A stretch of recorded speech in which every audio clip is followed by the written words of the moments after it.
Oh, sorry, Bill. How are you? See it. Recording in progress.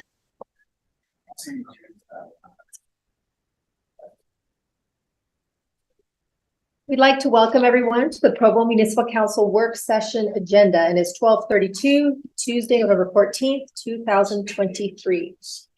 We'd like to recognize that we have Councillor Bill Fillmore, Councillor Patrice McKay, Councillor Rachel Whipple, Councillor George Handley, and everyone else is excused right now. It is proposed that we approve the following minutes: October 3rd, 2023 work meeting, the October 17th, 2023 work meeting, the October 3rd, 2023 council meeting, and the October 17th, 2023 council meeting. Are there any objections or requested changes?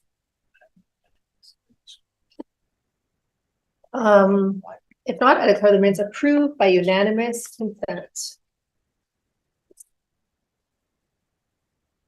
Our first item of council business, a discussion on ordinance amending Provo City Code Section 15.03020 regarding general development standards 2024 updates citywide application. And this is presented by David Day, Assistant City Engineer. I have to say this was the most over my head document I've ever read in council. Ever. I had to Google a bunch of words, and I was just like, I'm so glad we have experts doing this because I don't feel fit to decide if this is good or not. Yeah, so what we do, so everyone knows, is every year we count through all of our standards and specifications, take input from developers, engineers, staff, whoever wants to give us input, and then we make changes for the upcoming year, and this year is the upcoming year, 2024. And so we have about 39 pages out of about 5,000 pages that we adjusted. Some of them we can't adjust because they're national publications. AASHTO, which is the nationwide transportation documents. But we've looked through all the ones that we control, and these are the ones that we're putting out there for you. See it. Am I running? Yeah. PowerPoint. Yeah. Okay. All right. This is the actual ordinance that you're looking at, and we're just changing the year with the Provo City standards, but that involves like 300 pages worth of documents, and so we got them all. so, let me go back. All right, this is just kind of a cover shot of some of them that we use, but the ones that are hidden by these two orange ones are the ones that you're looking at. So, out of those, we had 29 of our standard drawings that we adjusted. I can't see that very good, sorry. And then 2 pages were added, 3 pages were removed. Out of our development design standards, we had 6 pages that were edited to clarify questions that developers have had. So this is like the meat of it, right? It's the exciting part. But I'm not going to show you all these because you may not care. But you care, but you trust us, I guess. So just an example of a change here. In in between these manhole sections, we put a kind of a tar stuff, it's called mastic, to seal it so that the water can't get in or go out of the manhole. We're having some of those leaks, so instead of one layer, we're doing 2 layers. So just to make it more likely that it won't leak. So that's an example of a change. There's all of them right here. I just paged through them. If you want to look at any of them, I'll stop, but I'll just go through them real quick. Similar small edits.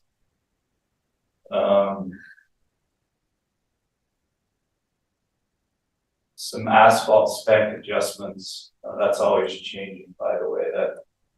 That's evolving.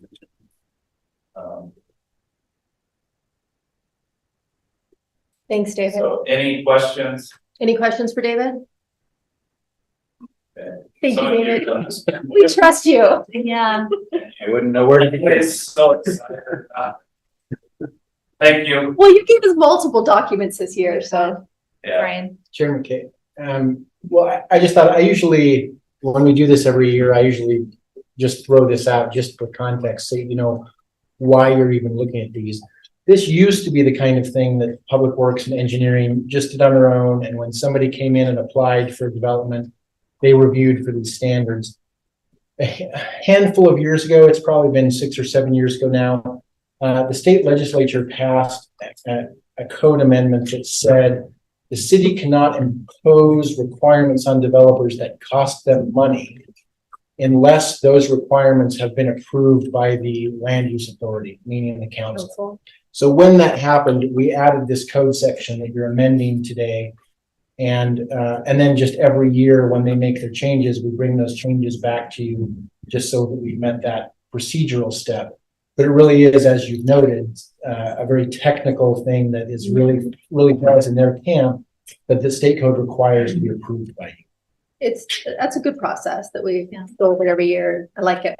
Okay, thank you, David. Yeah, if you ever have any question, just email or call.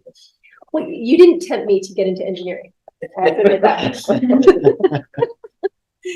All right, number 2, a discussion on ordinance amending Provo City Code Section 1434-480 regarding sidewalk cafes.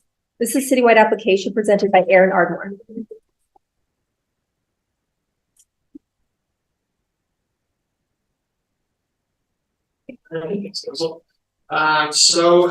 Just a little bit of background on this one.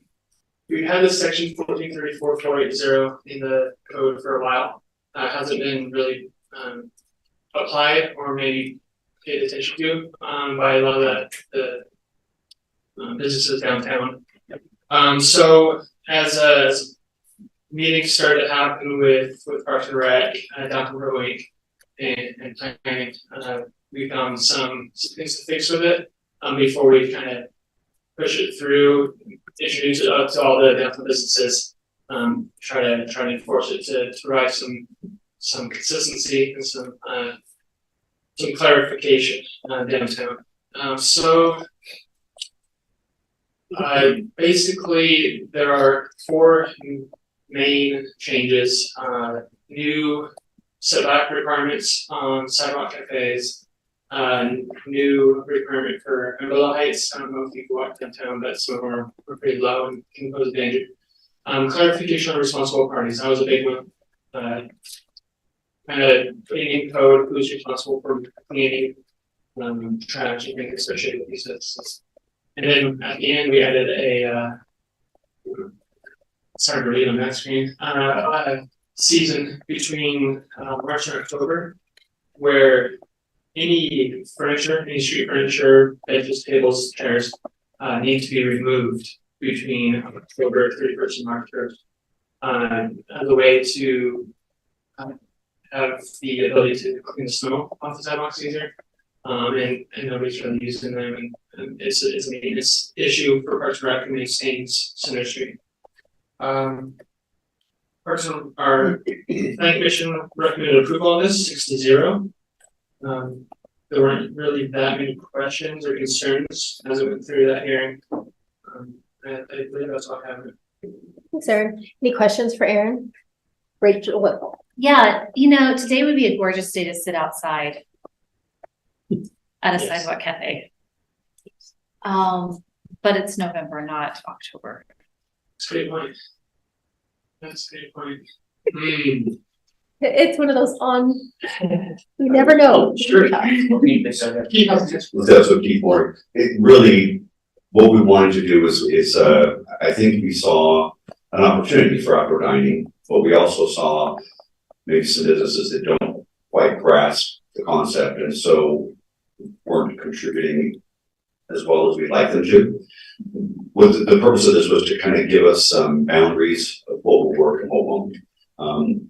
Because we can enforce in October doesn't mean we will. I mean, we could say November instead. But if we had an early winter, we got a bunch of snow, that might be a problem. I think from my perspective, leave October in there. We'll just all be aware that unless there's snow, continuing that weather like this, we won't enforce until we do. But then if we have an owner that hasn't complied and removed the furniture from the sidewalk, we can tell them you've got to remove that or we won't be able to give you a permit next year. I mean, really, it's compliance. I mean, the past we found is some of them would also, we don't have a place to put our outdoor dining material for the winter, so this becomes a storage unit for them. That doesn't work.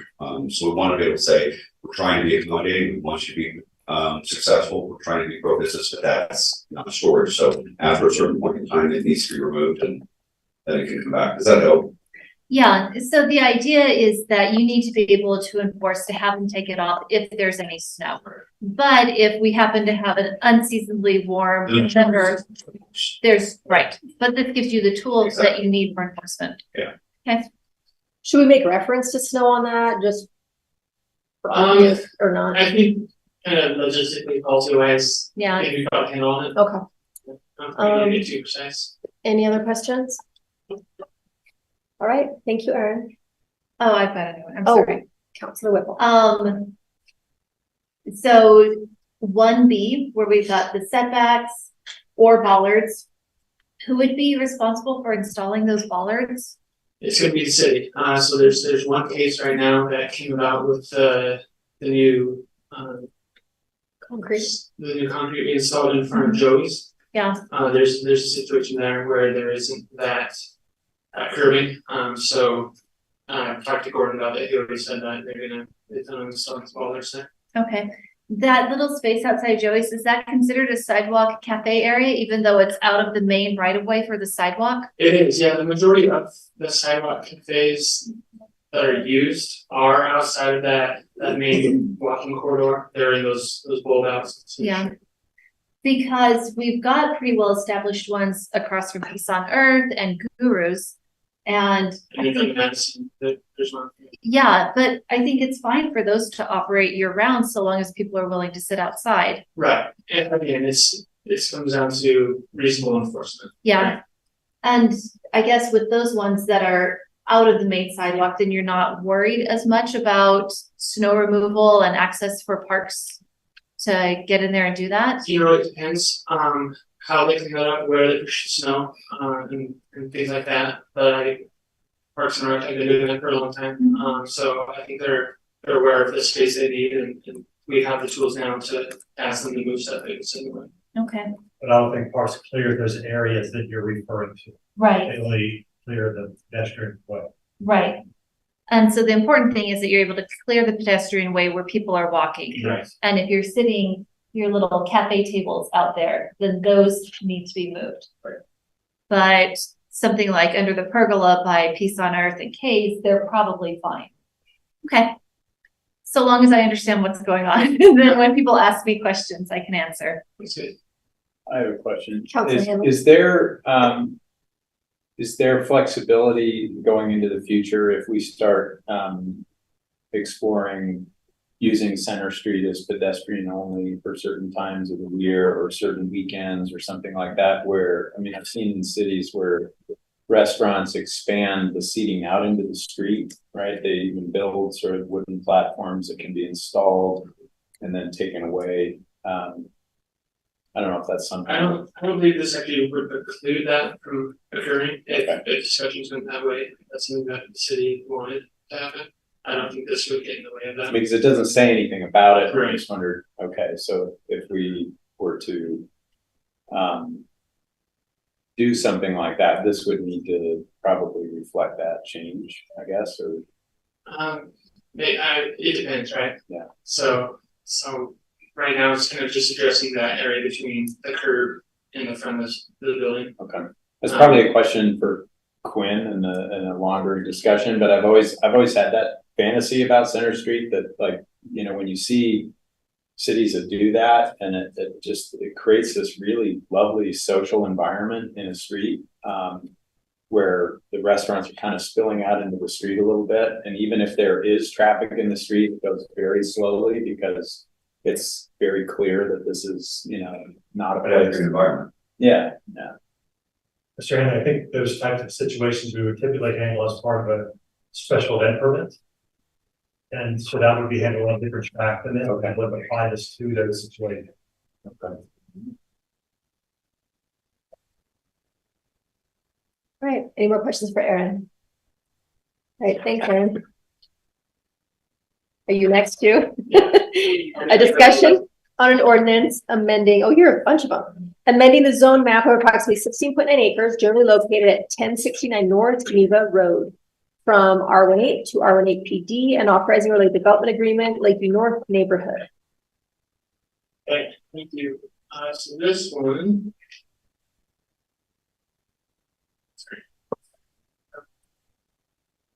So this one is kind of an infill proposal.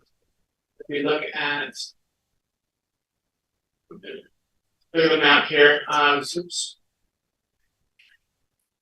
I look carried away. There we go. So you see Geneva there. Area in red is currently zoned R18. So right now it's got the right to do it to call R18 subdivision, 8,000 square foot lots, and provide road connections and all that. So the reason it's coming to you is kind of twofold. There is a power line corridor that you can see coming through there, and then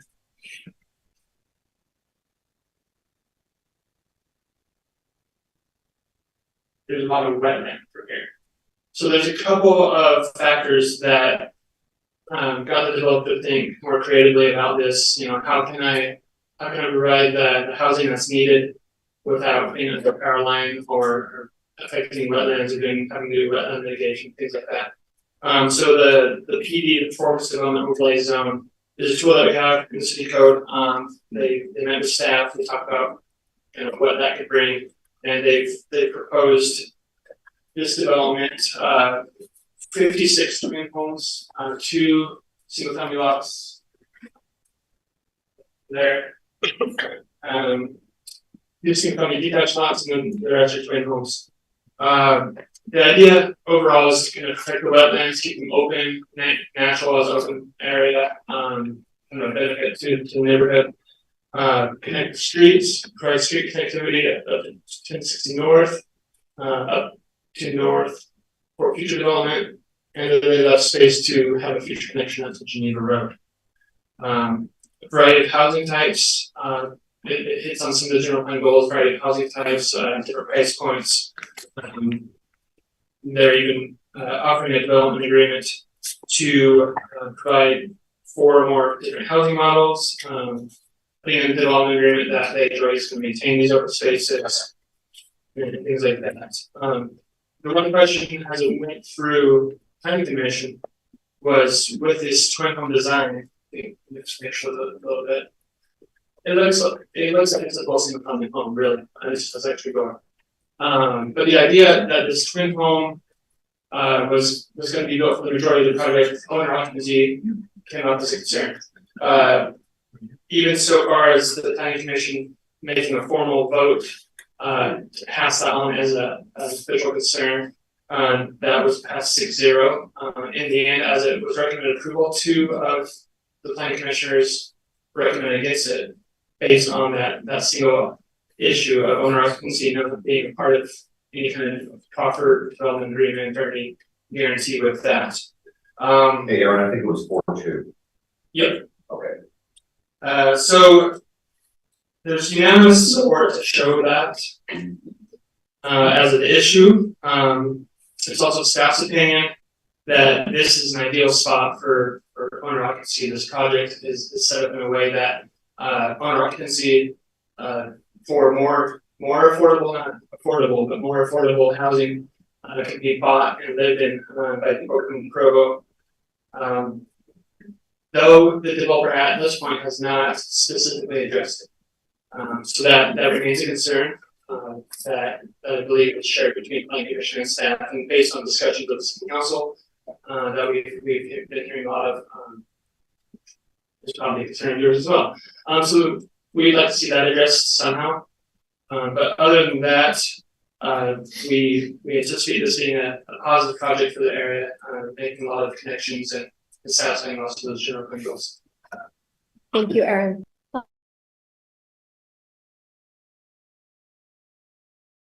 Does that subdivision name come from? Italy, they told me. Valladolid? Spanish. It's It's from Spain. well, there you go.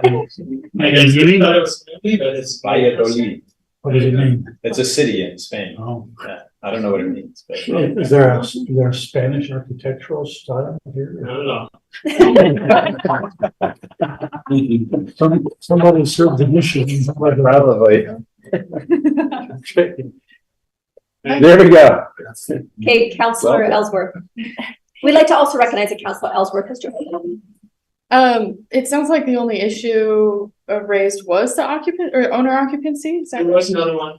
There was, if you go back to the plan, there's a natural spring in the very center of this project. okay.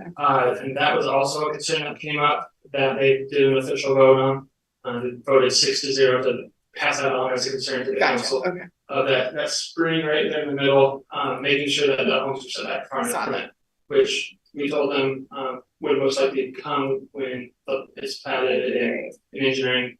There's a full review on it, that those concerns should be addressed, but they wanted to make sure that they did that.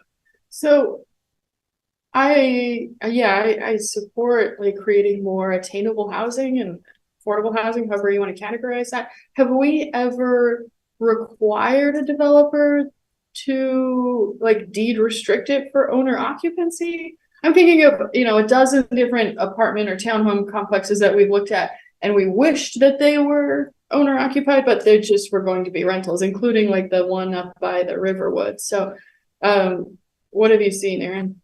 Those not actually. Oh, What will you turn it on?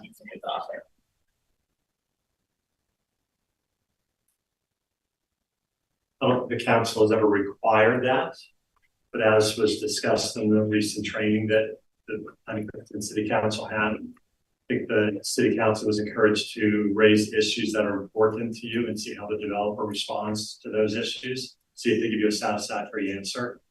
And then if they make firm commitments, those things can be put into a development agreement, obviously. This is a little bit of a dicey situation, and that who you're talking to, who you're going to have presenting to you tonight, is a developer, not the ultimate home builder. So once this is entitled by you, it's going to be sold to somebody else. Sure. So it's very important to memorialize what it is we want. So that goes in development agreements, what's binding on whoever the future buyer may be. Gotcha. Does that answer your question? yeah, thanks. Councillor Hambley had a question. Well, it was similar to Councillor Ellsworth's question. I was just kind of trying to remember what tools, what methods we might have. Okay. Really done it, but CCNRs are easy to Yeah. change. Easier But to develop. we can make it clear if this is the consensus of the council. I don't want to presume it is, but if it's the consensus of the council that we want some guarantees of a certain percentage of home ownership, we can just kind of leave it at that and say we're not satisfied with this current proposal because we don't have any of those guarantees. You certainly can. The question is how they're going to guarantee it, right? And so in the past, as Aaron has alluded to, we have done development agreements, maybe not with that specific issue, but we have done development agreements where it says, the development agreement says, we won't issue certificates of occupancy unless they have shown us that the CCNRs require X, right? The potential problem with that, as Aaron just alluded to, is that they can always change the CCNRs later if they get enough buy-in from the owners. It at least puts some kind of, and the flip side of that is, what would be the other vehicle? If we just try to put it into the development agreement per se, then you're talking about having the development agreement last for forever, which is not the norm. Usually the development agreement terminates once the certificate of occupancy is issued. And you're saying that the city is the enforcer later if they violate those rules, which we don't really have a good process for, especially with even trying to remember that the development agreement exists for forever. Okay, wait a minute. I thought that, like, for example, their development agreement says that land has to be open space. I thought that that was legally binding no matter if it was sold. That was my understanding. Development agreements are legally binding from one owner to the next. Yeah. Yes. So they are legally binding, right, Brian? Well, they are legally binding, but they don't last forever. At least they don't typically last forever. And in fact, this one doesn't say, this one says developer agrees to maintain all common open space on the property. I interpret that to mean that they're agreeing they're responsible for the maintenance, not that they're actually. No, there were so. It was, sorry. It was very clear in the discussions of planning commission that would be a perpetual open space. So how we handle that as staff is we write right onto the plat, recorded plat. Okay. That means they need a parcel, not a lot. And we put language on the parcel as to its restriction from future development. So for them to try to do that in the future, they have to amend the plat. So that's the tool the staff would use to guarantee that issue. On the issue of owner occupancy and those kinds of things, please remember and be aware that selling these for owner occupancy doesn't guarantee us owner occupancy, right? Somebody can buy it and turn around and rent it. Right. So to me, if what we're really trying to do is encourage owner occupancy, what helps to me is to have it not only in the agreement, but have it in CCNRs that when it changes hands, it has to be owner occupied for at least a year before it can be rented. That keeps the big rental companies from buying parcels to rent. If they see it's got to be owner occupied for some time, they won't try to buy it. Okay. Yeah. So, But those are things that developers can have the property. Things that can be required as part of a rezone. so because there are several of us on council who are concerned about optimizing owner occupancy to avoid massive residential rentals, tell us how to do that. What is the best way to take that as far as we can, whether it's putting CCNRs, development agreements, is there anything else that can help us perpetuate that? So express that concern to the developer and see how he answers your concern, how to try to mitigate your concern. If he's willing to proffer, yes, this will be owner occupied or sold for owner occupancy, then that's a proffer. We can put it in the development agreement. You can ask that to be put into the CCNRs also. Both of which can be changed Well, with time. CCNRs can be changed without any input from the city, and that's why we want to use a belt and suspenders. We want the development agreement and then the CCNRs. Brian is right, though, that historically, eventually, development agreements go away. When we have these types of requirements on them, the Development Services Department will track that and try to pass on that. But Brian's comments certainly what the issue is then. So, okay, so let me come back to the development agreements. Why do they eventually go away, in your opinion? Because they don't have to go away, saying they just get forgotten. Well, that does happen. I mean, that historically, that's been a problem, and historically, that's been one of the reasons why development agreements, back when I very first started working with the council 15 years ago, why we had a conversation about them not being a magic bullet, because what often happens is the council has some issues. They express the issue, the developer makes a proffer, we sign a development agreement that says it.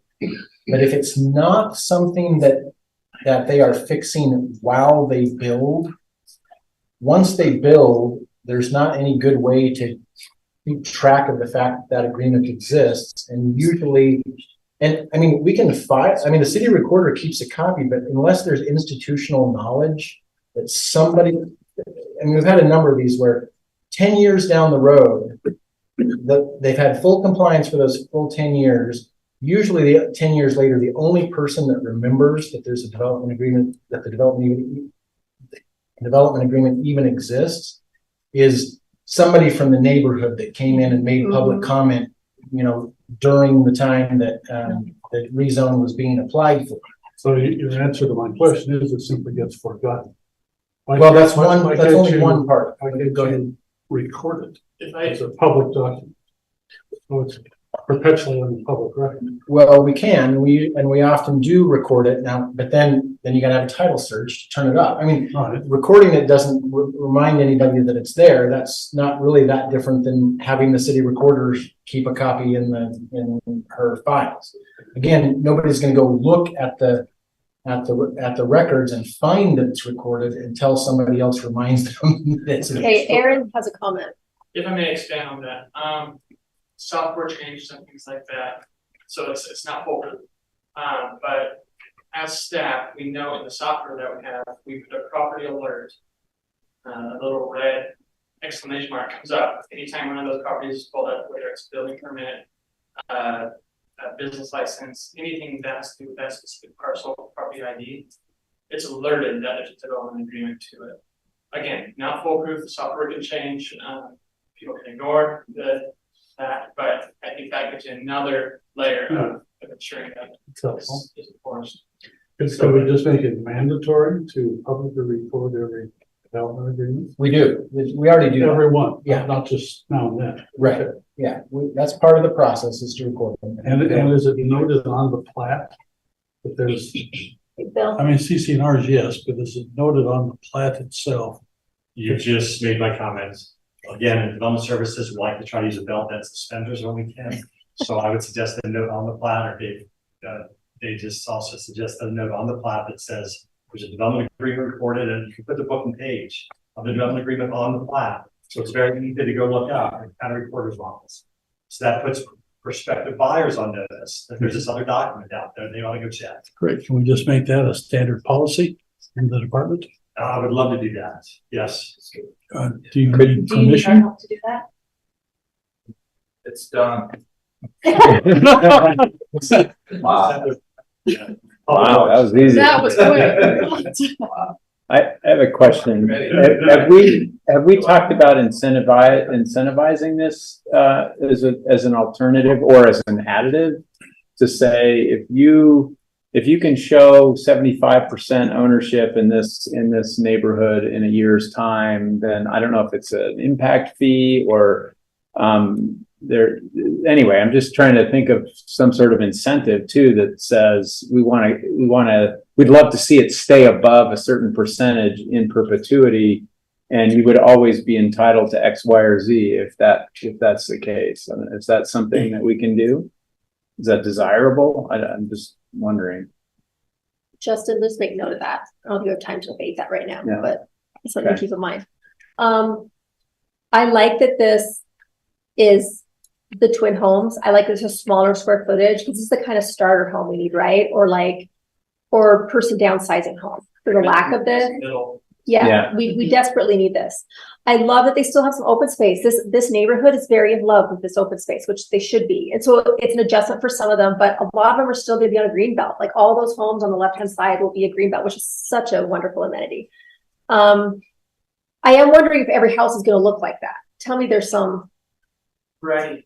Do we have variety going on? Proper guaranteed in the development. Excellent. Okay. I just don't want every house to look like that. One sounds like, ooh. Okay. I love that. I love it that we're not building under utility lines. I think I agree that it's imperative we get the owner occupancy. If this whole thing gets left as a rental, it's not in a great rental area. It's not by public transit. It's not by services, like even close to get bread or anything. I think it's definitely that ideal middle housing we need that people are desperate to buy. So I think that's exciting if they can confirm that for us. Any more questions before we move on? I'll just add, Councilor Ellsworth. similar to what Catrice said, we have not had a product like this built in Provo in so long. And I just really appreciate that there's some small step towards a new product. May I it's very- add, hearty amen. Yes. Yeah. All right. Thank you, Erin. You stay right there. Okay, the students are on a time frame and they need to go next. So we're going to jump from you, Erin. We're going to do a presentation from BYU Provo City Lab class, and it'll be presented by Dr. Jamin Rowan, Associate Professor, BYU College of Humanities. And for the public's sake, Dr. Rowan's class has done multiple presentations and projects for the city over the years. This is the first neighborhood plan that they've done. And that's a big ask. That's a big project of a neighborhood plan. So we got they took a start at it here.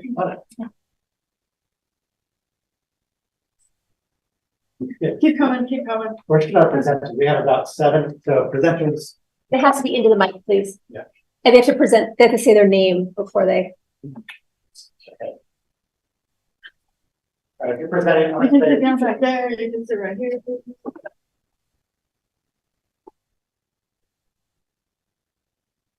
good afternoon. Thanks for having us here. I just want to give a brief introduction to the Provo City Lab, just a little bit of history about the Provo City Lab. We've been working with Provo City on projects since 2017. This will be our 7th project. We've worked in the past on the Waukee neighborhood plan and the Timp neighborhood plan. We've worked on the Provo River Trails plan, on the station area plans, on the Provo Gateway project.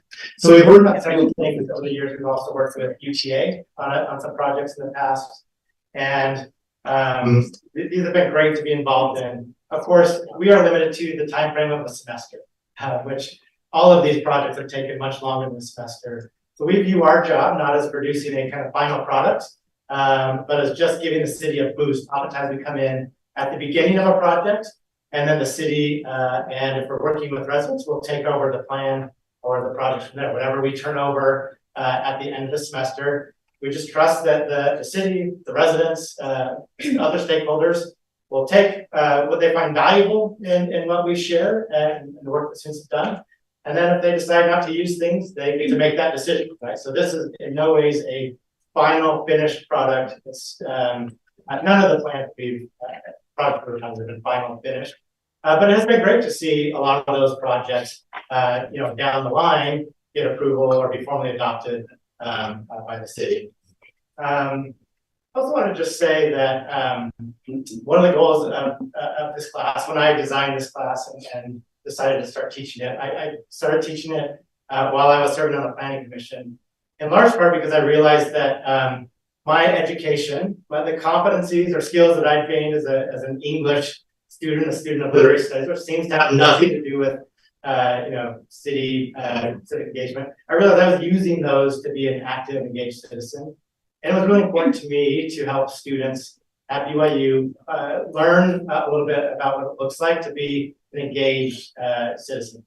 Whether or not they stay in Provo, I hope that the communities that they go out into in the future, that they'll be committed to being part of the process of improving their own cities. And learn a little bit about how cities work, what kinds of processes cities go through to make changes happen. So those are kind of my goals in this class, and just wanted to provide a little bit of context about our history and as a way to kind of frame what's happening today. So at this point, I'm going to turn the time over to the students to present some of the work that they have been doing alongside residents from Northeast neighborhoods and planners and other stakeholders.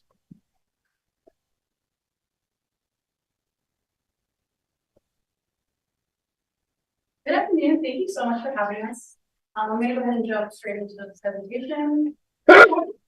Excuse me.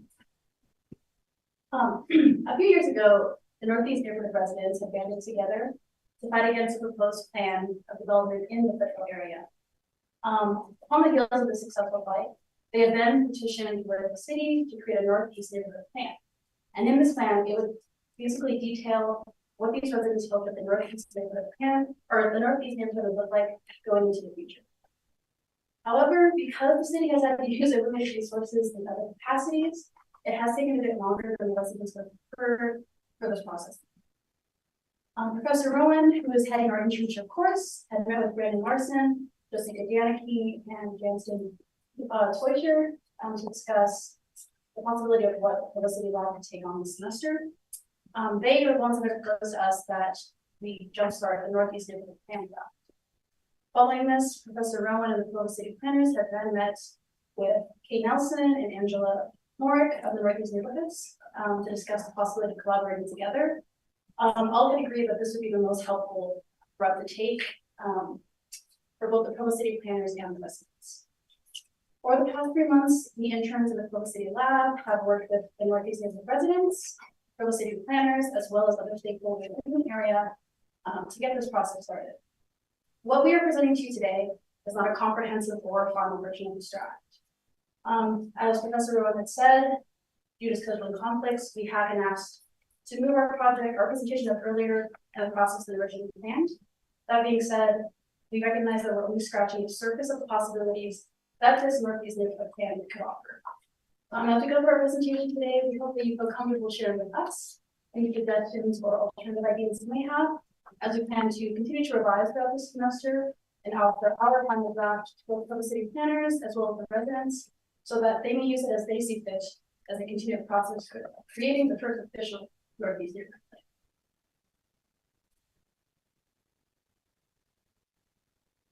Good afternoon. And so in terms of the process that we took as an internship, we began by setting up a table at the Northeast Provo Neighborhood Social, and where we gathered information from residents who attended that. In this particular occasion, the students who were able to attend were able to initially address concerns, ideas that the residents of this neighborhood had. And then following that, on September 11th through the 13th, we as individuals and as group, we went out with the residents of the Northeast area to their neighborhoods, where they showed us some of the areas where they felt needed highlight, or they had concerns or places of interest. On September 28th, we presented and gathered feedback from residents of the District 1 meeting. And then throughout our semester, we created a Google Doc where we frequently, weekly updated it. And on that doc, it was shared to every single resident who we had contact with. So they're able to see everything that we were doing on our side on a weekly basis. We were able to work with Todd Franks and Jenny Smith, and they've been particularly helpful with us in providing feedback and reviewing all of the things that we brought up. And then we met almost weekly or bi-weekly with residents and city planners alike to address these concerns on a weekly basis as they came up. We were able to frequently revise these ideas and concerns. And then we presented to the Planning Commission on October 25th, which Jenny Smith was able to be there, and she provided great feedback for us as well. All of the residents that we were in contact with were all invited to this, as they always are. We were able to receive feedback in class on October 31st from about 4 or 5 residents, where they were able to review where we were at that point in the semester. And then we were also able to send out surveys to residents. This didn't receive the type of results that we wished for, as it only a few residents were able to answer that survey for us. But likewise, we were still able to send that survey out and receive information back from residents. And then we also talked with residents and other stakeholders throughout the semester about various issues that we'll be highlighting today. And so for the resources that we use in drafting this neighborhood plan, we're meeting with the residents and the city council members, or sorry, the city planners. And then we were able to use the general plan as our main guide in drafting this plan. We really tried to stay as much as we could online with the principles and wordage and policies, you could say, that are in the general plan, to make it feel as harmonious as possible.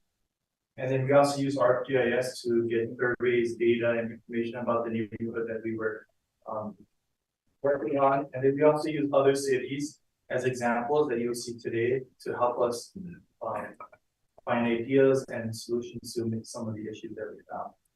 As we said, this presentation is not fully comprehensive, but it focuses on the ideas, concerns, and areas we wanted feedback on the most.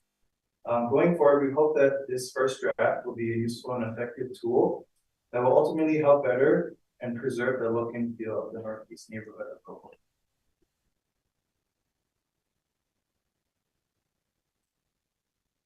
Okay, I'm Annie Reed. Thank you so much for meeting with us. I understand it's been a long day of meetings and the opening of the pedestrian bridge. Such an exciting day for Provo. A lot of what we're going to be talking about is in line with the vision statement in the Provo City General Plan about preserving what makes Provo desirable as well as smart and balanced growth. So from talking with the residents of this area, preservation is something they are very excited about. Specifically preservation of natural areas and resources and recreation, as well as preservation of the lower density housing in the area. And generally from the general plan, we learned that this is something that Provo residents already think that the city is doing a great job at of preserving our natural landscape and recreational opportunities. And so through speaking with residents, they were very excited about the recent conversations that members of the council have had about transfer development rights, as well as the critical site overlay and task force. They really appreciate that, especially in the Sherwood Hills area, of the preservation that it gives from future development on potentially unsafe geological features. There's also another area in South North Timpview, which is right there. And that is just the cemetery area that they hope to preserve as well.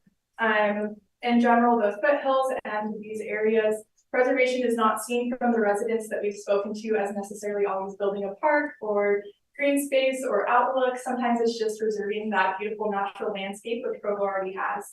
And so the citizens ultimately seem to be on a very similar page to the council on this, and preserving these areas, as well as preventing future development in unsafe areas.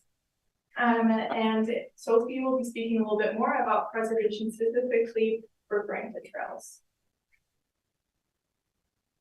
Yes, a lot of the work we've done has been talking about a trail plan in the foothills area. And in the general plan, it says the hillsides provide access to local trails and canyons that are valuable ecological, recreational, and tourism assets for the community. A system of trails for recreation and access to the canyons is being developed along the easements and service roads through this area. So as the general plan states, trails are a very important amenity for especially the Provo area, and they can be used as both an amenity and also a means for preservation against unwanted and unnecessary development. And something that we found as we have been creating, working on creating this plan, is that in 2020, a trail plan was created by Provo residents, U.S. Forest Service, Utah Valley Trail Alliance, and by Block Provo. This picture we have here is an early draft of that plan. We don't have access to the full plan yet, but it is in the process of being approved. And in this plan, it designates many trails, such as mountain biking trails, hiking trails, and trailheads that either need to be designated as official, rerouted, built, or removed. And this is a zoomed up look at that. But we just believe that if we're able to implement this trail plan once it's approved, that it will go a long way in creating a vision of the gateway to Provo Canyon at the mouth of this canyon area, and sort of as a hub for outdoor recreation. We might have the means for it now, but we hope to at one day it would be great for the city to be able to create a new trailhead on the opposite side of Tiffanovis Park on the orange side. That would be in the future, but we really want to create a lot of access and awareness of these trails and the amenities in this area, which can create a lot of benefits for permanent residents, students, and for tourists.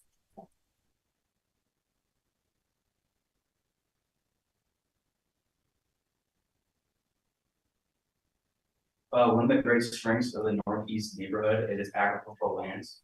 In the Provo City General Plan, it states that future developers, residents, and policymakers should consider the balance of rooftops and services with the preservation of agricultural lands. At the same time, we recognize that landowners and heirs should have the choice to preserve, develop, or sell agricultural land. One key area in specific that we are aware of is the sheep farm along Foothill Drive here. It is our understanding that the landowner's heirs have the intention to sell for development. It is currently Utah County Island with potential for annexation, so it's important to be mindful of it. Ideally, our goal would be to preserve the agricultural zone. However, if there were to be development, we think it is wise to create contextually cohesive housing. As you can see up here, there's the R18 PD zone at the north and the R110 on the south. We think it would be wise to create some infill with those designated zones while creating a buffer zone along Foothill Drive. Another area of interest is the horse ranches on 37 North and Azure Drive. This consists of the Cedarwood Arabian Farms and the Steve Young home. Despite our best efforts to contact through phone calls and in-person communication, we haven't been able to contact the landowners. However, we maintain the same position that it would be ideal to preserve the agricultural land use. However, if it was to be redeveloped for some residential, we think it is wise to create some infill of single-family houses right at the north end with where there's already existing single-family, and then to create a conservation easement on the southern half where there is much more green space. So we think it's important to preserve those elements.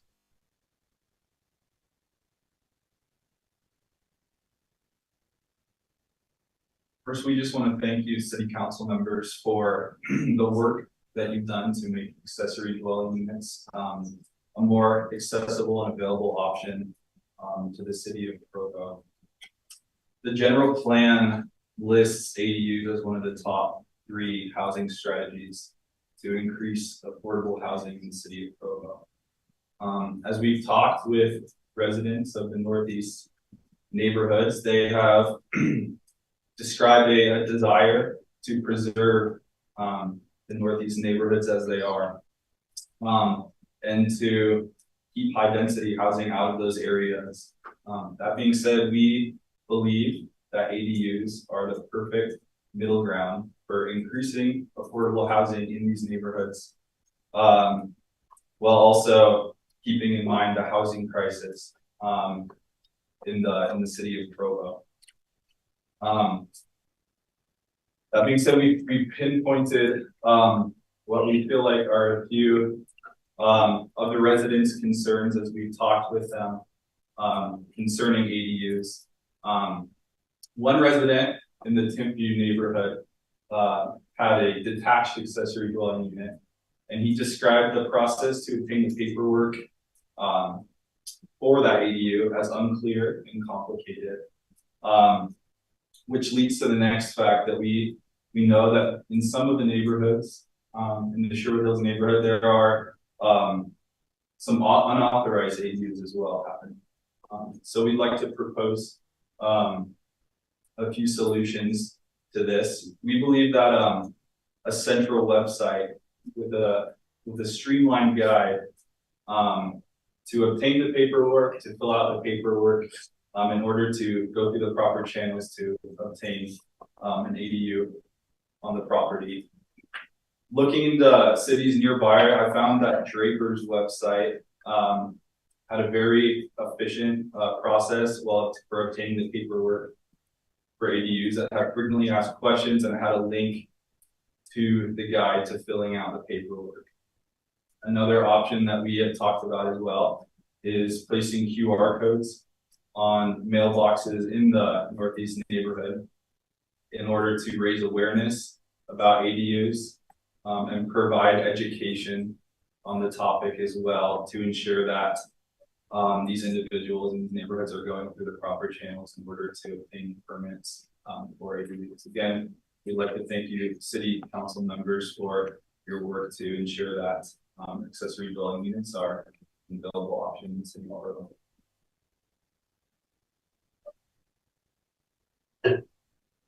All right, somewhat shifting gears. We've been talking a lot about the residential areas in the northeast neighborhoods. And I would like to focus on the business park and the commercial retail area. We've identified the Riverwoods, this area as one of the ideal spots in Provo that can handle some more high density housing, and that would be a great spot for the preservation and enhancement of its existing character. So we see that the revitalization of this area could bring a lot of economic benefits to the city, as well as create a regional recreation hub. It's really a beautiful spot right there at the mouth of the canyon, and it's being underutilized. So we have a few recommendations that could help to bring a little bit more life to the area. I'm sure you all have been there and you've seen that over the last 20 years that it's existed, the usage has declined somewhat severely. I remember going as a kid with my grandma, and it was all that, but not too much anymore. One of the biggest recommendations we have for that area is to reduce the parking requirements. Rather than a blanket reduction for the entire city, we propose an overlay zone for this area. Other cities have done similar things. The city of Lehigh allows for mixed use zones to apply for a 30% reduction in their parking requirements. Ogden has completely done away with parking requirements in their downtown. And they've all seen numerous benefits from this. If you're interested in reading more about that, the Congress for New Urbanism has a lot of great articles on why the reduction of parking requirements can be beneficial. But in this case, there are several spots that there is just an overwhelmingly large amount of parking. Doing some site visits, I saw some people drag racing their sport cars in that big red circle in the middle. So that tells you that we don't need that much parking. It's being wasted. These would be ideal spots to allow for potentially more high density housing or more commercial uses as well. So yeah, that can address the overparking issue. It encourages economic growth. And the other solution that we have for the area is actually an amendment to the existing zoning. Currently the RPB zone does not allow for residential uses, but allowing those residential uses will help the area. There's more walkability. We'll invite people to walk from places they live to the Riverwoods, to the shops, to their works. If we use those ideas in conjunction with creating a trail network throughout the site, it can really be a great place, a desirable place for people to live. We believe that this is a great spot to do that because there already is high density housing. There are more high density housing projects that are going in at the top where that green arrow is. It's where Ryan Smith is putting his potential apartment buildings, condos.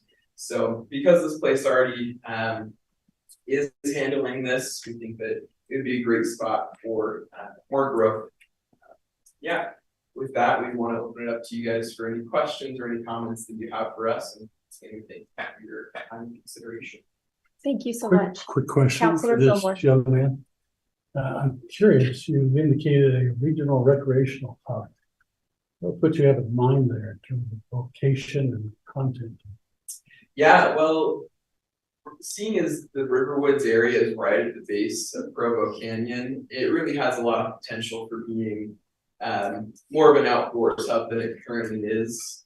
In my mind, I like to imagine the river being more utilized. I think for the past several decades, it's kind of been a burden, but really it can be incorporated into the area surrounding it. We can amenitize that area, which would be great for any apartment builders or high density housing. But also just, it seems like a great spot to have these things that draw the outdoors people, maybe an REI type store or other outdoor uses in that area, just to invite the incorporation of the Provo Canyon. I guess I'm asking you to be more specific. What recreational amenities do you have in mind? Where would you put them? Specifically, we haven't done too much into that. That is something that we can get to in our final draft. But places to float the river, places to use the river, like a river interaction zone, like splash pad-esque, or other just parks and other amenities for people to be outside and enjoy that area. If there are going to be more high density housing, more people there, it is important to have green space and provide them that, but that is something we can definitely look into, providing more specific recommendations for that. Yeah, feel free to ask any questions about any of these topics. Councilor Hanley. Just a comment. Well, first of all, thank you for working on this, and we look forward to further input from you. The trail plan should be available. I don't know what was given to you as the trail plan. You referenced that it wasn't final. Some difficulties, but we found that online, and we talked to some of the people who helped. Do you want to stay with the mic just in case folks are listening online? Thank you. Yeah, we talked to some of the people who created it, and they said, there's one of them, he said that the draft that we were able to find online was just the first draft. And at one point, somebody told us that we could email the Parks and Recreation manager to maybe get an update on what the trails look like right now, but okay. Because the plan that's online is the one we adopted. So if they're making amendments to that, we haven't adopted those amendments. I don't know what they're talking about. But the plan that's available online is the one we approved. So as far as we know, that was the final draft. We were never told we were going to get other drafts. So I don't know, but would I imagine was this Brandon Flew? Or is this his colleague? Brandon has a separate website, the state of the BST. Is that what you're referring to as the? No, he was working with UBTA, and he was the main driver of the plan that we adopted. It may very well be that they're making amendments to it as they find out more information from the Forest Service about this, that, or the other. But I don't think fundamentally the plan that we have online is going to be that significantly different than what you're talking about. Just for clarification. Oh, that's great. Yeah, we've had some issues and knowing exactly what stage it's at, but that's great. Yeah, I just wanted to make sure you understood that. We approved it as a plan, obviously subject to future change, but that was our final approval. Any more questions? We're about half hour overtime. If I might, first commendation, thank you for obviously putting in a lot of time on this. We acknowledge you didn't have a lot of time to do it, but you're new to the area, speaking. But thank you for the effort. Secondly, the question, what is the next step for you? I mean, what is your time frame? You kind of alluded or implied a next version. Yeah, I can go ahead and address that. So the semester 4 ends about a month from now. So in that time, we're going to use the feedback and recommendations that you've given us to give you a final version document recommendation. So we'll have a very formal and well-composed document that we'll give you that has all of those recommendations and all the feedback that we received. So Within a couple of weeks? I'm not sure what the final day will be, but it will be before the semester ends on December 14th. So. Okay. Third, I wanted to make a recommendation. I was at the Neighborhood District 1 meeting. It's a major presentation. Thought you guys did a fine job and received a lot of comment, a lot of input.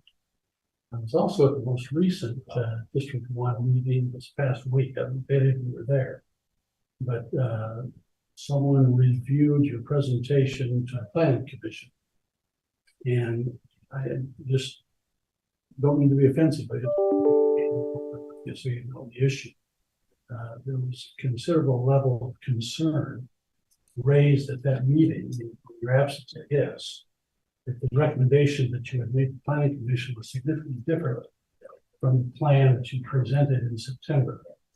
That there was input from Neighborhood District 1 to you that was somewhat neglected, and that there were things raised in the Planning Commission document that had not been discussed. And so my recommendation is, I don't mean to put you on defensive, I'm just saying that was the reaction at the meeting, very widespread among the attendees. Would you be willing to meet with the Neighborhood District 1 Council again before you do your next draft?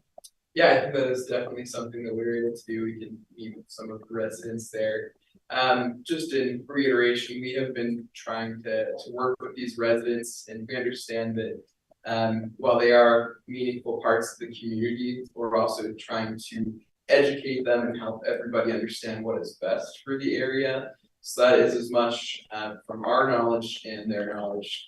We know things they don't, and they know things that we don't. So we're trying to formulate a cohesive document. Yeah, before we give you that final draft, definitely elaborate more with this. I appreciate that because they view themselves as the representatives of the Northeast area. And so they really would like an opportunity to visit with you further. For sure. Yeah, we can definitely arrange that. Thank you. Okay, thank you guys so much for your time. We appreciate you coming. Okay, we need to move on to a discussion on ordinance amending Provo City Section 14.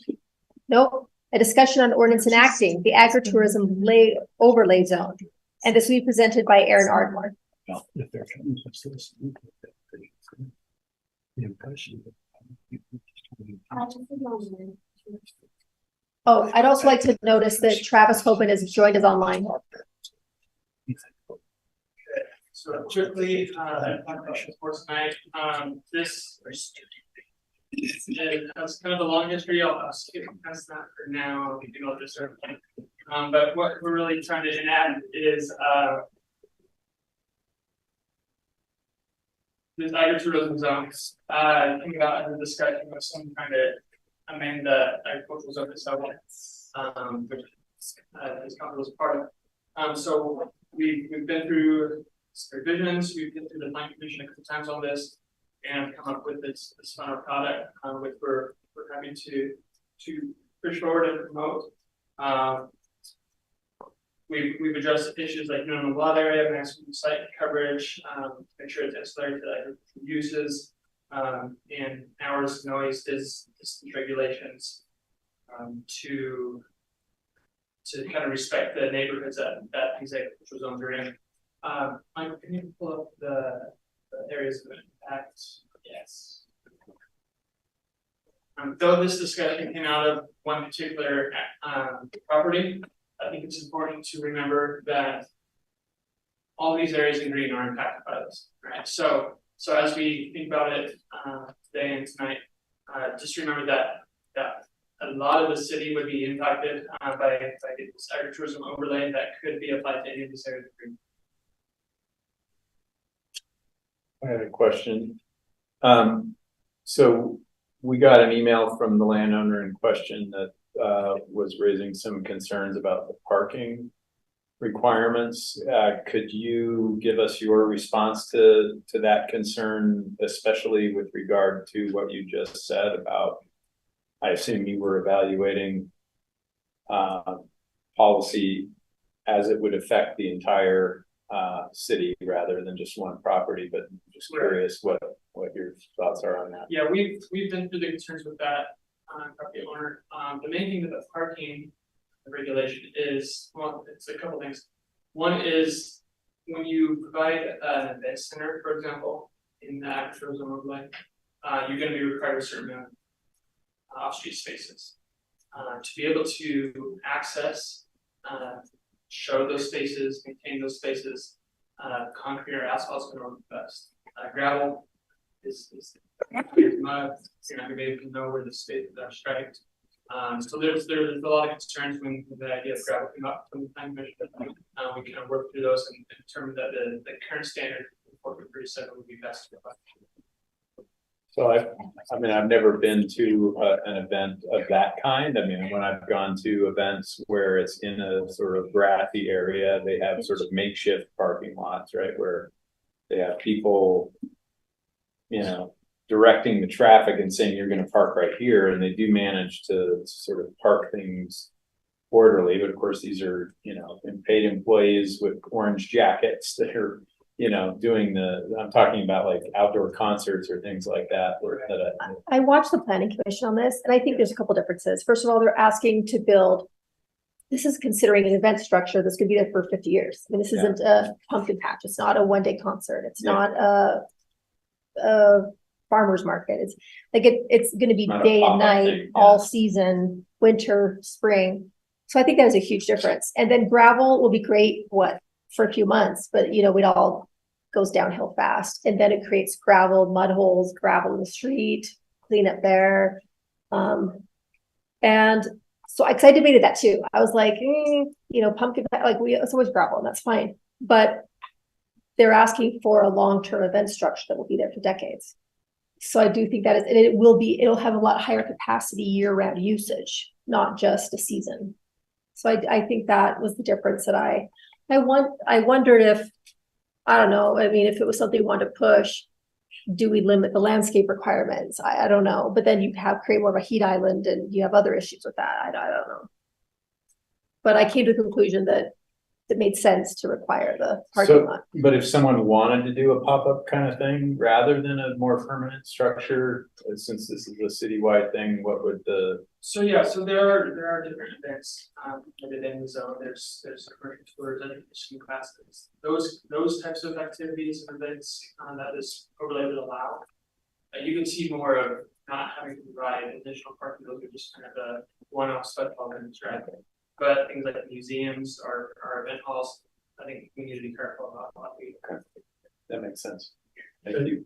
The pumpkin patches and the coordinates are good examples of what we're talking about. There's just special event permits that we don't require paving planting, but it's a special event that's very limited in duration. Right. Okay. That really helps. Councilor Fillmore? I'd like to ask our former Parks and Recreation Director, what's your opinion on this?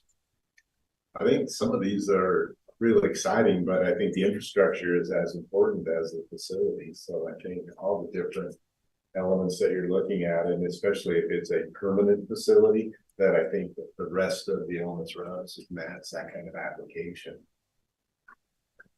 I do have a question, Aaron. I noticed originally it had 100 feet from places where animals live and the event center.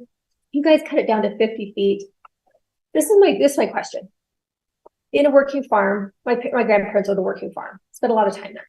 And the outbuildings they're not done, they're not checked out, they're not given owner occupancy. There's no rules, it's utter chaos. Like the amount of trouble we could get in and the amount of injuries we had was excessive. And I'm just imagining all these kids at a fun wedding in this lovely farm, less than 50 feet from the horse stalls I've seen there and in other farms, not just, and it kind of freaks me out. I think it'd be very easy for a child to get in with these horses, get kicked in the head. I think they're dangerous, easily cut on things. I don't know. I just question that close, because these aren't buildings like every other building in the city, in a store, in our houses. They're all by a standard, right? They're requirements of certain kind of electricity, certain kind of material to use. They're inspected. That doesn't happen at a farm. Right. And I think it's totally different if it's a barn on their property, what's not, but when you make it a public thing, I'm just a little concerned about that. No, that's fair. This was something that internally staff debated, looking at different cities, different state requirements, our county, our city. We went back and forth with this ourselves. If there's a change by the council, I don't think staff would be too concerned about that. I think we came to 50 as kind of a fair middle ground with everything that we heard that. But again, council goes a different way. Amending that section. Like, is 50 feet bigger than this room? That's kind of what I was thinking. It's like 15 yards. This is about 25, 30 right here. Okay. So probably across the hall to the outside, you go 50, that wall. Okay, you think it is that big? Okay. I have a question. Okay, one more second on that. Like, I think it's fine, the idea of, oh, bring your animals over to a temporary pen or a touch the animal thing for an event. That's fine. I'm concerned about where they're living, the animals, and they're constantly, kids want to go. I mean, they're attracted to animals, right? And just the safety issue of that. Councilor Ellsworth.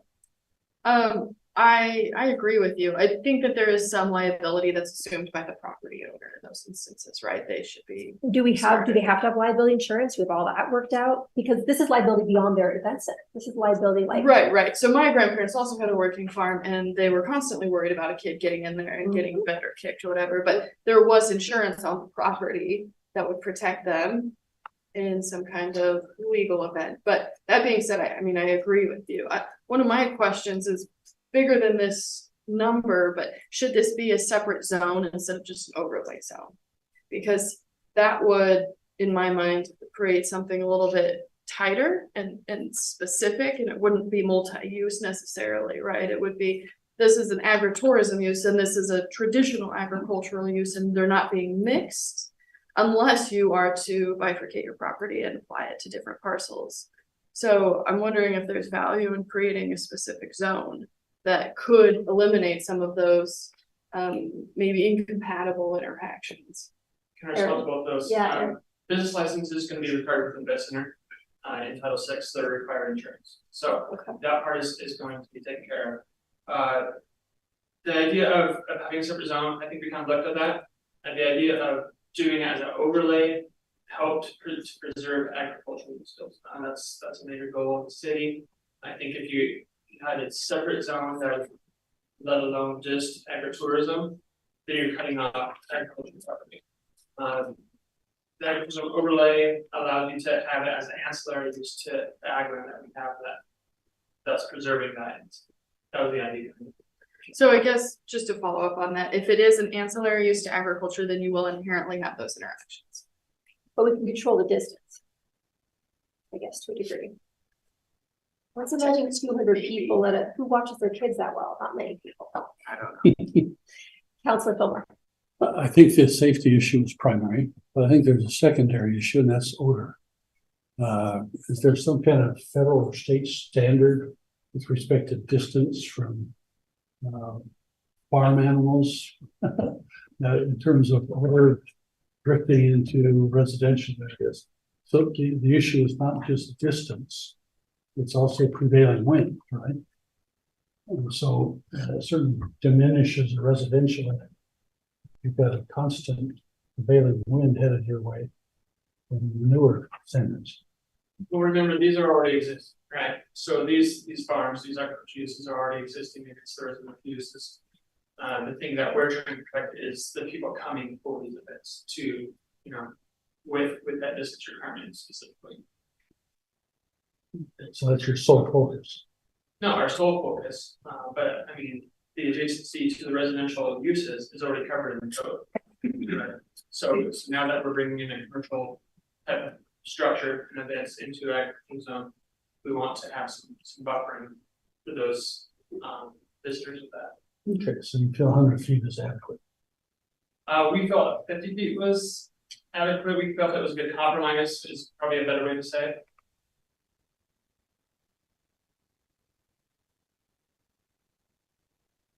Councilor Whipple. Yeah, I'm curious to know where non-architectural metal is defined. So architectural metals, but we can clarify that in the definitions of the zone for sure. Yeah, but it's not in this portion that we're looking at. The definition is somewhere else. Yeah. Okay. Okay. Impressive you knew that off the top of your head. Anyone else have a question for Aaron? All right, thank you so much, Aaron. You're still here with us, I think.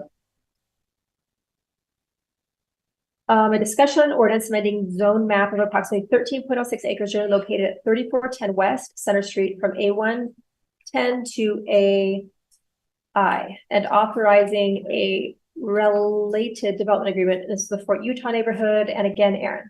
Okay. So this one, you saw a while back as a general plan in 2022, the city decided to make the general plan from residential to airport related on both of these properties. Okay, so after that, they started to work together on a concept and a rezone. The problem with the West followed contract. So the property owners of the highlighted property have moved forward with this concept plan. Hey, wait, are you saying the one we approved on the left as an industrial airport zone is not the that's so that you changed the general plan on both of them? yes. They were to come back with the rezone concept plan. Yes, the one on the west has fallen out of contract. Okay, so what is it zoned right now? It's zoned R1 8. Interesting. And right now, the part you're asking us to change. Is agriculture. So, so they've moved forward with essentially the same concept. There's your zoning different. They've moved forward with essentially the same concept that you saw Yeah. on the general plan amendment, just their portion of it. The thing that's nice about this one that staff appreciated was again a development agreement offering certain amenities, open space along the river, public access through the site to the nearby trails, open fencing, and things like that. Access to the western portion at some future date when that develops. You won't have to pop Center Street and pop back in. So those are concerns that we had that have been satisfied to the level of staff's comfort through the development agreement. That's reason. Aaron, could I quickly ask about that? So I couldn't see in the packet where the access points were to the river. I mean, I like the buffer of the open space, but it alluded to access points that I couldn't figure out. It's really hard to see. There's a faint brown trail that goes all the way through and around the site. At planning commission, we agreed that you'd also take out under here to connect to this feature trail that this resident development's building. So that trail would be open and accessible by the public. He hasn't defined where exactly there'd be access through the parking lot, but you can find something that as well. But again, this is a concept plan. Okay. But he's guaranteeing those accesses and openness to the development. Okay.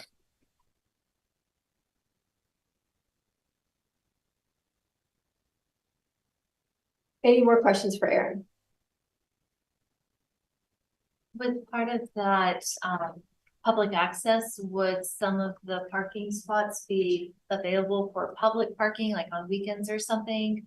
Like outside of business hours, or would this be like a That hasn't been brought up. tow thing? They are open parked just a little bit. Well, it looks like they did that one. I thought that one at the end was for people visiting the. Yeah, Hasn't been asked though. It's a good question asked.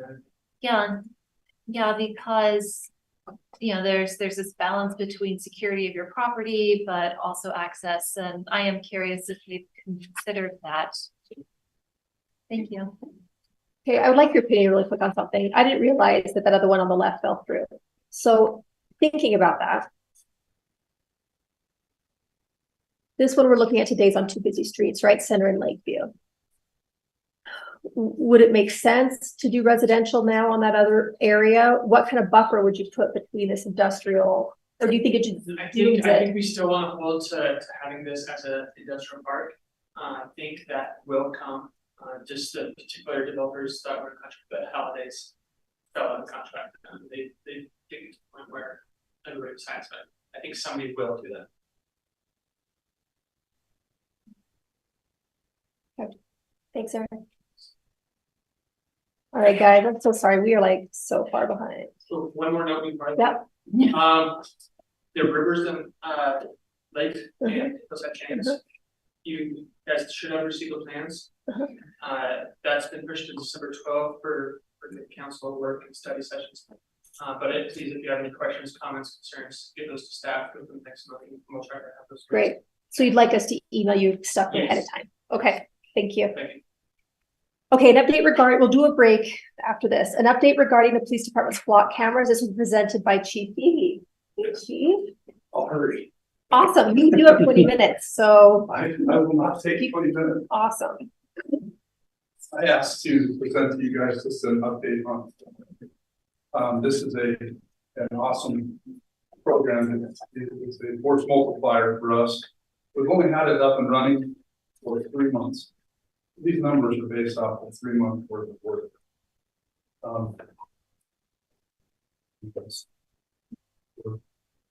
You're wondering what flock is, kind of gave an explanation to it. About a year ago, it's a license plate reading technology. It's a camera that plays up and takes photographs of the back of the vehicle.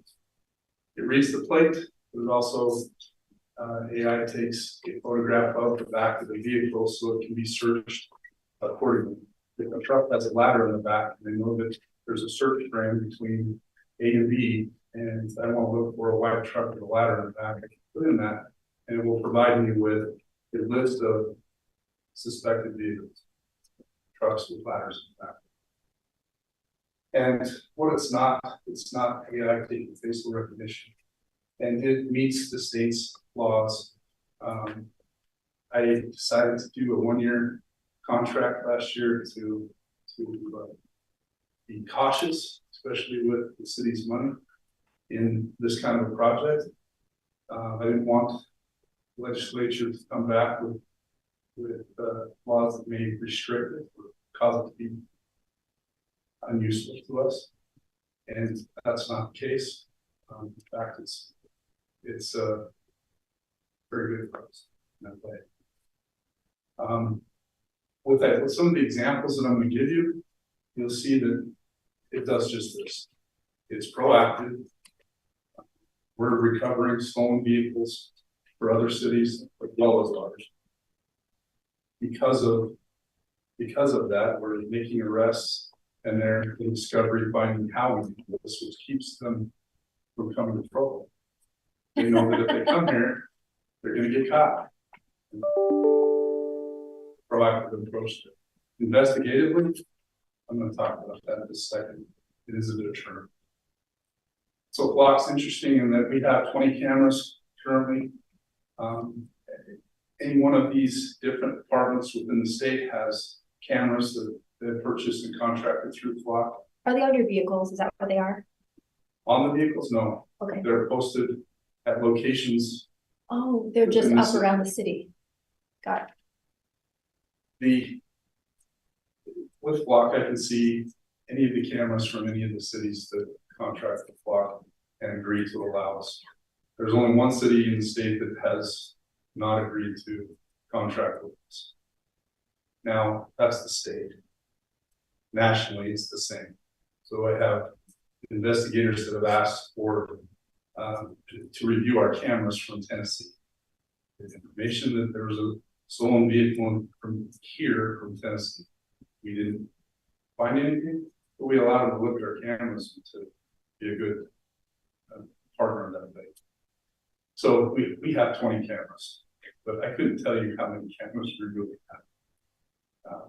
This is 3 months. I think it's impressive. I think it is a force multiplier. It is something that is saving man hours. It is making the city safer because we're able to solve crime quicker. It allows for things such as the hit and run on 820 North that we haven't been able to solve. I think if we had this technology, it would have been solved. The MTC shooting, same thing. I feel like we would be able to have suspect information and be working towards resolution there with the details that we know. It's incredible. These are the day-to-day things that we've seen with regard to solving crime. I like that there's a retail theft that has several days in which they find that it's been stolen from Macy's, something for $260 worth of items stolen from Macy's, and we're able to go several days back when they notify us and find the suspect by watching the cameras and getting a confession. A hit and run where the elderly female was injured and the other party took off. We will get a suspect in that and make an arrest. These are day-to-day items that we're able to solve them, and which would have taken a lot longer if we didn't have this feasible plan. So I bring up one day. This is a significant cases. One is a theft ring. There's individuals from surrounding states that are coming to Utah Valley to steal things. They come to Springville. They stole a large covered trailer, and then they went to North State, to Carl Malone, and stole $90,000 worth of side-by-sides. At the same time, an individual walks into 500 West here, Center Street, falls down, gets hit and killed. Flock was utilized in both cases, finding the suspect for the theft ring, making an arrest, not only for our theft, but multiple thefts through different agencies, to include involvement with the FBI and other states. Great case. The fatal hit and run occurred early morning hours, 5 o'clock in the morning-ish. By 11 a.m., we had them in custody. Very similar circumstances, the 820 North incident. Individuals hit, horrible video footage from the grocery store, where we get a vehicle description. We're able to plug that into Flock, and it gives, especially at that early morning hour, very few hits. We're able to follow up on that, obtain a search warrant, and get an arrest. It's amazing. That's just something that you don't see very often when a piece of equipment comes into an industry and makes a huge difference. This is the Flock, their perfect line of events as to how it happened with regard to using it. You get an Amber Alert, a missing child, and a short period later, you run it through the Flock, find a suspect and direction of travel. You do police work to get that person in custody, and within 5 hours or so, they're back with mom. That's awesome. Really quick, the personal story. Be careful. A friend of mine, somebody that it resides in Provo. 3-page suicide note, no doubt what they were going to do. We found the left without leaving typical means in which to find them, following electronics or any of those type of things. Left with one item and their vehicle. We get a hit on Flock in 8 North Norm, going east towards the canyon. Get another hit in Camas towards Mirror Lake Highway. Spent 2 days in the Uintas searching for a vehicle. It didn't come out, and we couldn't get any Flock cameras from Evanston all the way up until an outstanding dispatcher and a sergeant from Graveyards tried Jackson Hole, and they hit on a LPR or license plate reader in Jackson Hole. They then were able to contact the Teton County Sheriff's Department and stop this individual from committing suicide. That is amazing. That kind of technology we would have never been able to do that. So with that, but Thank you so much, Chief. Any questions for Chief? Councilor Whipple. So it sounds like you want to keep doing this. yes, ma'am. All right. And you did the first year contract. Will you just be doing annual contracts or a multi-year thing? And what are the different price points? What are we looking at? The plan is to, like any other lease equipment, they want a contract for 5 years. There is a benefit to that. I'm cautious for the same reasons that I was before, and so I want to look into what the benefits are, and what the risk is surrounding it, and make the right decision. I do want to keep going. I would like to it's saved over 5 years. It saved about $60,000 if you were to contract. With that kind of contract, do they upgrade the cameras and everything during that period of time? So you're not stuck with, equipment that's 5 years old by the time you're at the end of it. Yes, they do. Okay. They upgrade them. There is some legal things that I wanted to check out, send to legal, with regard to contract. And if legislation changes. Right, if that allows you to get out of the contract or something. To say it's not you breach on their side, which relieves us from that. If that's the case, it would make sense to have the contract. Is your goal to add more cameras to the city? Like ideally, how many cameras would you like to see in the city of Provo? So that's a great question. 23. Okay, so we're close. And the 3 that we found would be useful would be the Rock Canyon, Slate Canyon, and some of those would be a very good place to have those. Yeah. A lot of that we can solve with that. Okay, thank you so much, Chief. All right, guys, we have a 10-minute break. We'll come back here at Recording stopped. 2:17. Yes. I don't know if I can handle an odd number. 20.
Recording in progress. Hey, do we have Travis online? Okay, so that gives us 4. All right, we're gonna come back from our break. We are missing a few people, but we're missing Councillor Hoban, Councillor Ellsworth, and Councillor Shipley. I mean, not And Hoban, Fillmore. we have Hoban, sorry, Fillmore. We have Councillor Hoban online. All right, a report regarding the 2023 fireworks season and Wildland Urban Interface Program. This will be presented by our Fire Marshal Lynn Schofield and Chief Jeremy Hedman. Thank you. Glad to be with you. As you notice, the air's got cooler and the leaves have changed and fallen off. So it's time to come tell you about our fireworks season, our Wildland Urban Interface. So I know that you had the slide deck for a couple of days and the supporting information, and I know you're worried about 17 slides in 15 minutes, but I can do it. So our basic philosophy, and this is a repeat, it's a philosophy that works well.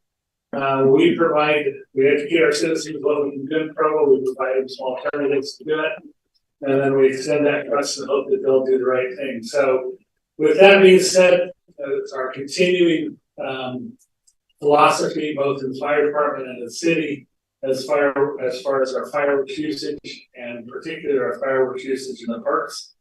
We had a very, very successful year. So here's our numbers as far as incidents from the 2023 4th of July open shoot window and 24th of July open shoot window. We had 15 total fire incidents that were reported, which required the action of the fire department. Of those 15, 11 of those incidents occurred in places that we care about, but we don't worry about. Those being our red bins. And then we had 4 additional fires in places that we did not want them to be at. And just to refresh your memory, those 4 places, 3 of those were dumpsters that were not associated with our red bins. So they were dumpsters in multi-unit family dwellings. One of those dumpsters was a recycling dumpster up in Kiwanis Park. And then one of those dumpsters in an apartment complex was actually inside their parking garage. It's clearly a discarded cake that was the ignition source, but the building was fire sprinkled, so minimal damage as far as fire goes. And then one incident down West Grove where a group home discarded some hot fireworks in their garbage can, burned up their fence, and did some thermal damage to the houses. So when you look around us and look at the potential, a hugely successful season as far as possible fire prevention here in Provo. So what that says to me is that what we're doing is working. And so we want to continue to do that. So a couple of things that we've done this year that we kind of want to just bring to your attention that we've worked through. We want to continue the program with it. I don't see any need to expand beyond the 13 parks that we currently use. I think that's manageable, and I think that helps us a lot with our community. We did notice that we had some conversations with the school district. There was concern that some of our parks are adjacent to schools, and especially schools that have brand new membrane roofs that they were concerned about hurting through. And so we sat down with Doug Robbins in the Parks Department and the school district folks. We sat down between the 4th of July and 24th of July open shoot windows, and we had a good conversation, and we came up with a plan that we tested on the 24th open shoot window, where we assigned some of our fuels crew members to monitor the parking lots at the appropriate parks or the adjacent schools. We set up discharge specific areas that were within a safe distance away from the school, so we didn't have the potential for debris falling on the roofs. And then our fuels crew people helped enforce that so that we kept them away from the schools. We met with the schools after the open shoot window on the 24th, and they found that to be a very good and acceptable practice. So we will continue to do that going forward. We did that at Saratoga Park, which is adjacent to Rock Canyon Elementary School, and Provost Park, which is adjacent to Provost School. And next year we'll have in Sunset View Park, because those are our 3 highest risks in our parks. But they were very good with that. We are going to need to do some additional resources Bryce Rolfe and the sanitation department have taken really good care of us. But we've noticed that Saratoga Park and Kiwanis Park almost exclusively and always overflow their dumpsters. Because they use way more product in those two parks. And then Fort Utah is the same thing, but Fort Utah is a little bit different because when we put a large dumpster down at Fort Utah Park, it's full before we even get to dusk. And it's not fireworks debris, it's just everybody in the neighborhood comes and fills the dumpster, which doesn't help that. So we're working with Bryce to look at some additional resources to try and keep everything contained in those red bins. So those are the resources we're talking about. We issued no citations during the open shoot windows in our discharge restricted area this year. I think that perhaps is the first year that that's happened since area takes came into play. We have issued a couple of citations that were outside of the open shoot windows. So they were winners of keepers. They got a discharge restricted area violation and being outside of the open shoot windows. They got a double dose of fines and penalties. And then our social media campaign between ourselves, Parks Department, Police Department, Mayor's Office, City Council seems to be very good at doing what we want to do, which is inform our public. I did provide you in your written documentation in that 600, buried in that 678 pages of stuff that you have is a list of the comments that we received from the people in the parks. We aggressively went out and the various parks had a QR code that they could shoot on their phone, complete a survey that gave us information to provide to you. I can tell you it's still Provost, Kiwanis, and Saratoga and Fort Utah are your 4 busiest parks, but we had fireworks discharged in each of the 13 parks that we've been in. So it was very successful that way. As far as resources that we need to consider, again, we talked about the bins. We might need to get a couple more or a couple of larger bins. And then the other problem is, or not problem, it's actually, again, I consider it a success. Some people think I'm nuts, but most of our 13 original bins have now burned at least once, and so we're probably doing a peak of something nice and bright and red when we come back around this next coming season. So with that, there's a couple of things that we found this year that are problems that we've got to address. We already addressed the proximity to the schools issue. I think we've reasonably and successfully found common ground on that. But we've had vandalism in our parks. This year we had 2 parks where the restrooms were vandalized, and this is, I'm going to be stereotypical, but I truly believe that if I had videotape, which I don't, because I didn't really prosecute them, but if I had videotape, I would tell you the teenage boys have taken fireworks into the restrooms of these parks and discharged them. And it causes thousands of dollars of damage in the restrooms of the park. These incidents, because we've had them sporadically over the last few years, these incidents typically occur at the conclusion or after the end of the open shoot. So as you know, the discharge times for fireworks is spelled out in the statute, and these incidents happen after that window is closed on the given nights. So some suggestions, again, meeting with Doug Robbins and James Cornaby. There's a possibility we might try and put some eyes in the sky, some trail cams up at some of our parks where this has been a recurrent theme over the last few years.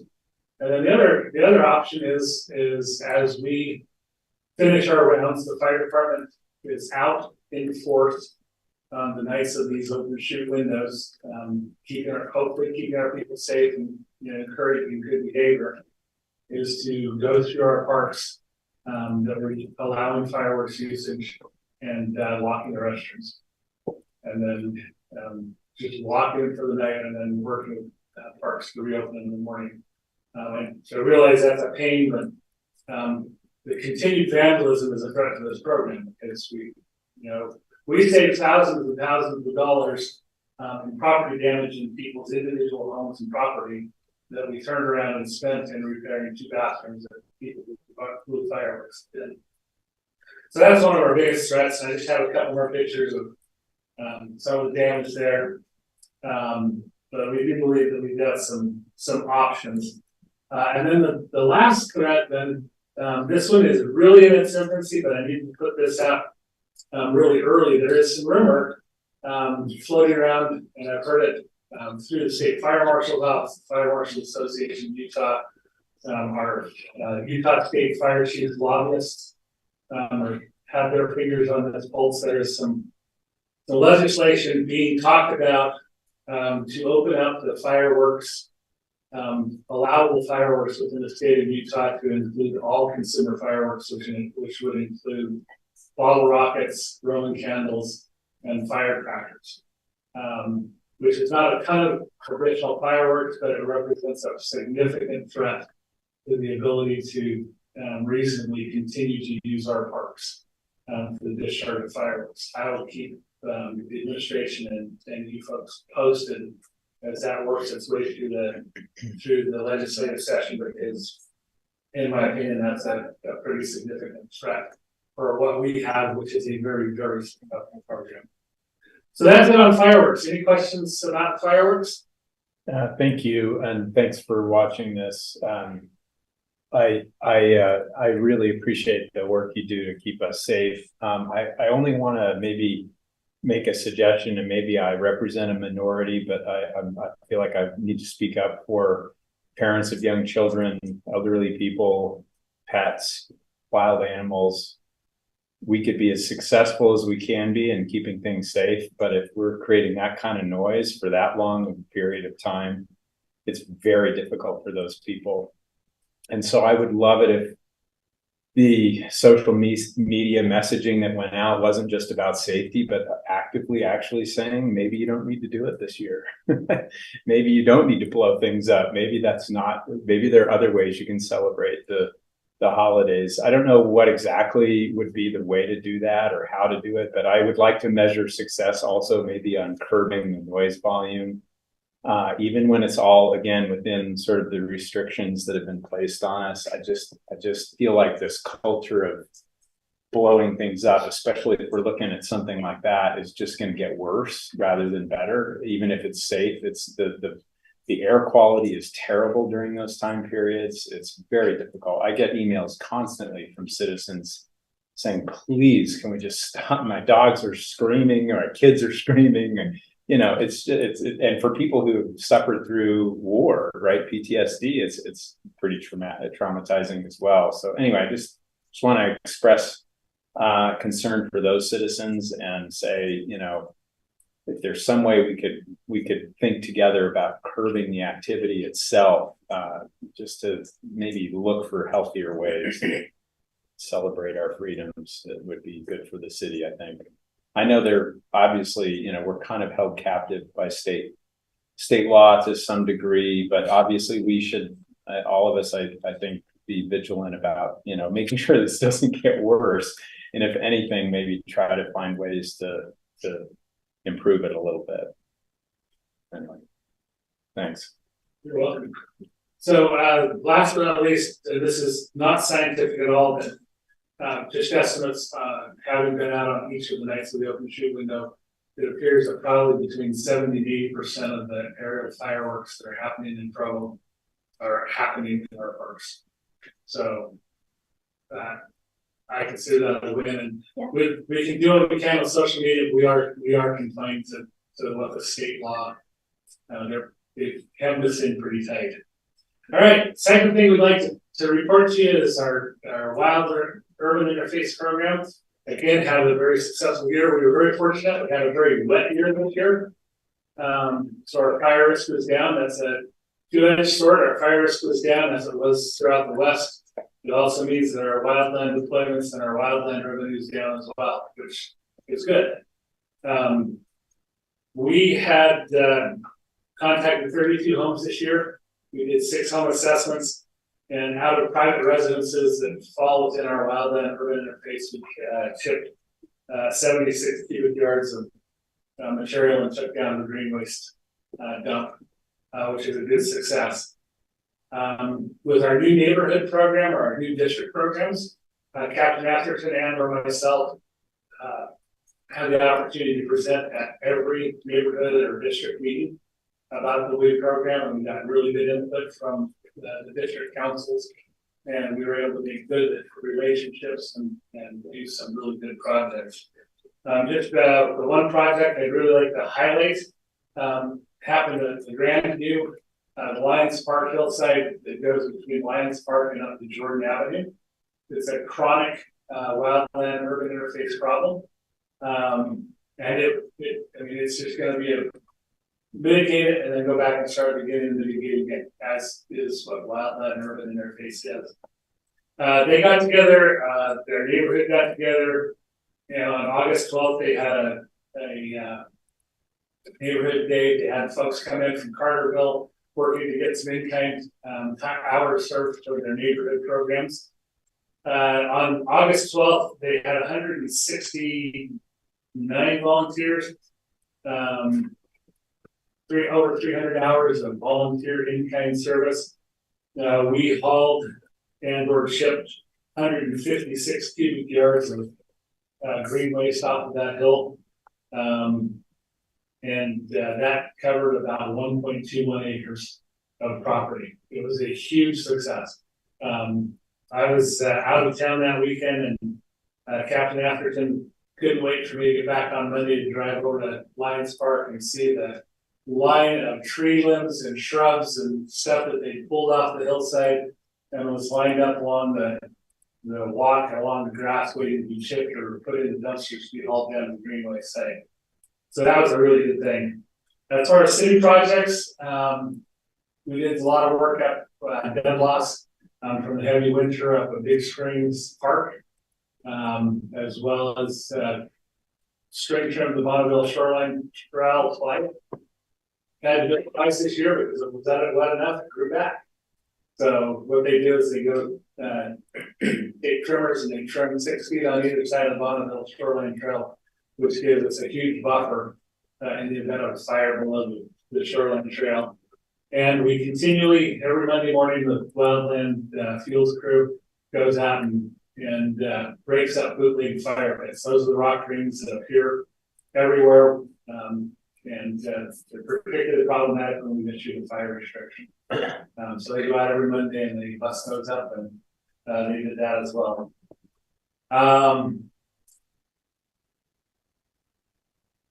That's just that gives you the total numbers, and again, all of this is in your packet. Moving forward, we did have a quiet wildland year. The Captain Atherton's been busy. We received another $20,000 grant, which we'll put towards next year's program from the International Association of Fire Chiefs, working for the Department of Agriculture, or working money through the Department of Agriculture. And we have an application that was just submitted for just a little shy of $500,000, or a little over $500,000. That will fund our program for 5 years from the federal government. We feel so confident about that. We have, at this point, we have enough resources to continue the program through the next year. It's been a great success. We're building momentum, and we're very excited to see it going forward. Questions on the Wildland program? Any questions? Councilor Shipley. So financials are okay through next fiscal year or through this coming June? To get us, to get us through this coming June, and then we'll probably be able to roll some into the next fiscal year. The Chief Edmonds, I don't do the math stuff. I see on that on purpose. But there is there is budget there. Yes, we are okay as far as I know. He's not waving at me, so we must be okay. We're good for this year, part of the way into it. Okay. Well, I think it's fantastic, and I like both programs a lot, and I think it's great that things are in the park, and it's proven successful. So that's nice to see. So thank you for your time. It really has. And about 40% of the respondents to our QR code did not do fireworks. They came to the parks to watch fireworks. It. Yeah. So I do think it limits other people doing it because they don't do it themselves. They watch other people do it, which probably minimizes it somewhat. Okay, thanks so much, Lynn. All right, oh, you're still here for another one. I'm still here. Yep, an ordinance amending Provo City Code regarding the fire plan review fee updates. Okay, this was really easy. It's gonna take me 10 minutes. Why? Probably not. We got a letter, from our, third-party plan reviewer. They've taken their prices up, 14% to try and counteract the 32% cost of living, changes that they're experiencing with their company. And so I've provided a breakdown that would be raising our rates from $105 an hour to $126 an hour. And then keeping our same administrative overhead consistent. So this fee increase will take effect on January 1st. And taking the recommendation of Councilmember Whipple, we came to earlier rather than later. So they're taking the fees up. Our goal is to maintain a net neutral. We're really not trying to make money on our plan review fees. We just don't want to supplement our plan review fees. So that cost is coming to us on January 1st. And so we propose that we adjust our fee schedule accordingly. Happy to entertain questions. Any questions? All right, I think you're good. Okay. Thanks so much. Thank you. All right, next we have a discussion regarding an appropriation for roads and related utility improvements within the regional sports park. This will be presented by John Borgett, our Director of Administrative Services. It's a pleasure to come before the council and discuss this important project. As many of you are aware, there have been a lot of significant things happening at the regional sports park, and particularly the infrastructure relating to the park. And a lot of this money that we're talking about today are things that we're in the middle of or have made substantial progress, but we're here to kind of deal with the accounting and work with the council on. We do have, and the proposal is basically the funding sources for the water infrastructure will be our water fund. The funding for the storm drain infrastructure will be the storm drain. And then specifically for our, for the streets, okay, and the streets infrastructure relating to curb and gutter and pavement and concrete, that will be provided, will be funded with an interfund loan. And total of that infrastructure, which includes those areas, would be $3,134,000. And then we'll talk specifically about the interfund loan. Would be a 10-year loan with annual principal payments of $313,400, and it'll be a variable rate, similar to what we've done with some other loans. That way, the interest would be, and the fund that would be loaning the funds would be energy, and our goal is to make energy harmless so that they receive the same return as they had the money in the state pool. But first of all, I wanted to have Gordon come on up, from our city engineer. He's just going to talk a little bit about, got a couple of slides that talk a little bit about the road infrastructure that's going in. So there's this one on the next page. All right, thanks. So I'll just be brief with this particular map, and it's really is exciting to see what's happening out there. So the funding today is to take care of where you see the red lines, those roads. We'll also be doing two signals out on Lakeview Parkway, so that we have good access in and out of the park. You can go to the next slide and kind of Right, should be there. Oops, coming to the right. Okay, here you go. I got it. I'll take care of it. Okay, so this is kind of exciting. You can see what's going on with this, and I'll try to shout, stay away from. There you go. So the centerpiece the parks has done. This is the parking lots right here. You can see all that being paved, the curb and gutter, the infrastructure for that. So what you're seeing here is the road that would come all the way down, come across and go down to Lakeview Parkway here and here.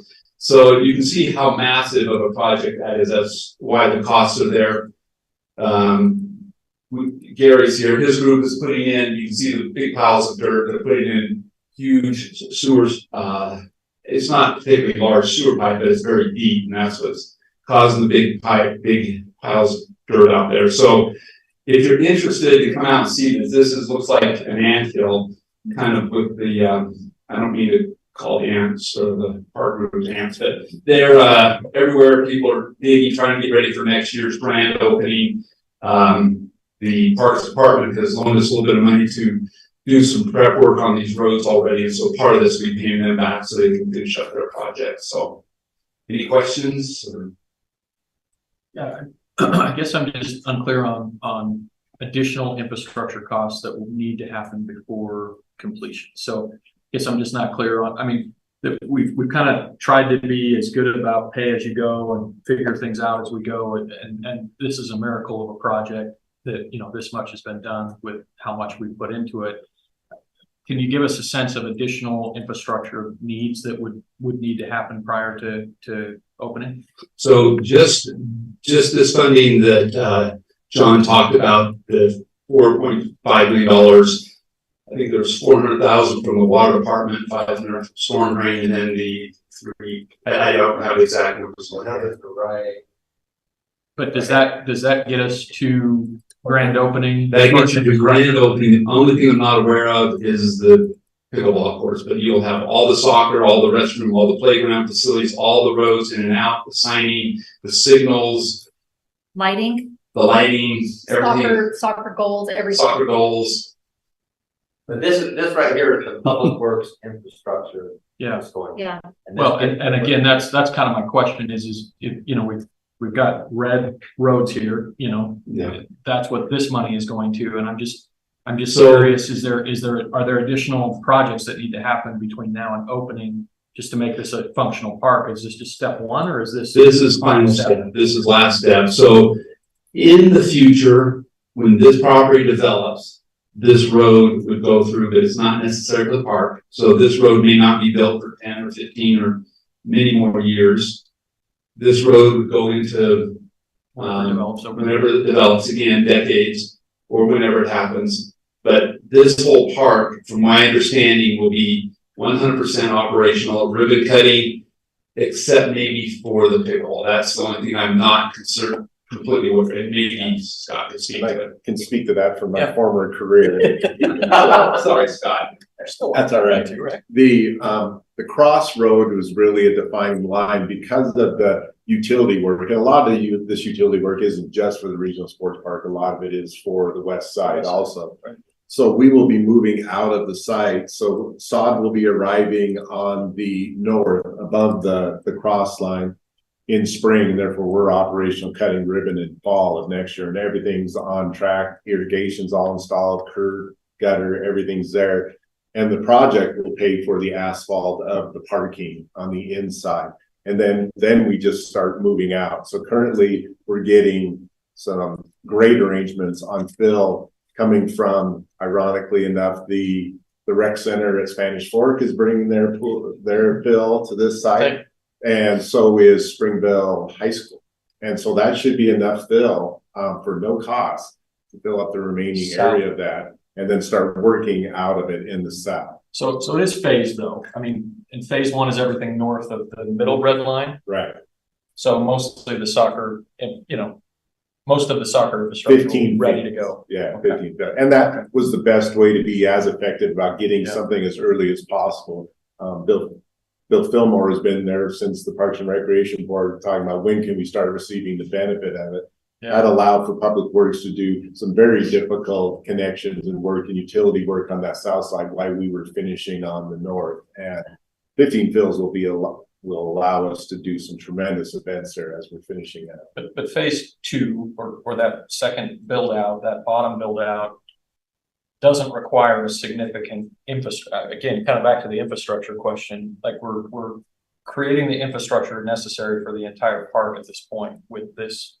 We consider this the last infrastructure investment. Okay, thank you. In the pickleball courts. Pickleball courts, we've had great success that where our department went and got funding for 50% of the pickleball courts. We're working with a fundraising group for the other half. We're really committed to the project, so we want to see it happen, but we still got to get to that finish line. If that wouldn't happen, then we would go with additional soccer fields. But I like this balance, I like this fit, and I like the regional draw of this. So as it looks right now, really is the vision that we want to finish with. But there's always a little bit of work to be done. When is the estimate that the south fields would be done? South field approximately about a year, and then depending on the time of finish with the grow in, and then they would have the same sod. We've had some great discussions on possible public-private partnerships on that could really explode that someday we may be ready to talk about, but could really explode the use and extend the season on this too. So we're trying to leverage what is happening in that south side as far as we can to add to the success story. Great. Councilor Hanlon. One quick question, and then a second question. First of all, what's that field above the pickleball? If you see that field, it runs east-west, so that's not the normal alignment. So that would be could be used for a park amenity to support pickleball, but it's the size of a soccer field. Yeah. So it's just that east-west soccer field instead of a north-south one. Okay. That field will always be open for use, for public use. Okay. So we have areas to where we can combine both the neighborhood park elements and the play structures on this park in each quadrant are just going to be spectacular. So it's really going to be a tremendous asset for the neighborhoods too out there. So my question is for you, John. What kind of back history do you have for us to, I mean, in terms of these kind of interfund loans from energy? Because I just don't want to over leverage our benefits from energy and be in a position where I assume Travis is okay with this. But yes, so perfect. You're perfectly into what I wanted to address now. So go to the next slide. Okay, so this shows this is hard to read. I'm sorry the white's so hard to see, but it shows kind of the 10-year interfund loan and what those payments would be. But as far as addressing your question, this basically is state code, and it shows specifically what they expect to follow with interfund loans. First of all, the governing board may authorize an interfund loan from one fund to another. Loan must be in writing and specifies the terms and conditions of the effective day, name of the fund loaning the money, name of the fund receiving the money. The interest rate needs to be competitive, which we've done with the state pool. Term of the loan can't exceed 10 years, and the repayment schedule needs to show the ability to repay. So what I've got here is, first of all, for this loan, we discussed it with Travis Ball, and he also discussed it with the advisory board, with the energy board. Provo does have a good track record. We treat interfund loans like all debt and make payments on time and based on the agreement, and has given the city the ability to internally finance important projects. So this shows our current interfund loan with energy. Before this, we have 3. One of them is the workday implementation loan, which was $2.1 million, and that was done in 2020.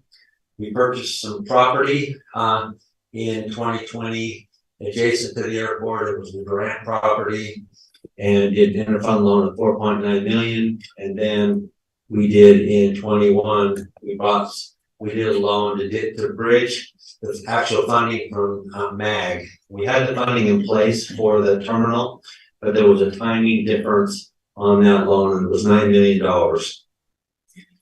Councilor Ellsworth has a question. What's that? Go ahead. Oh, if you're done.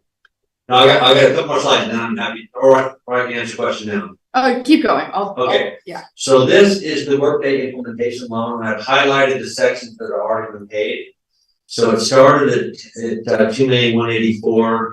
The balance right now is $458,799, and then will be paid off in next fiscal year.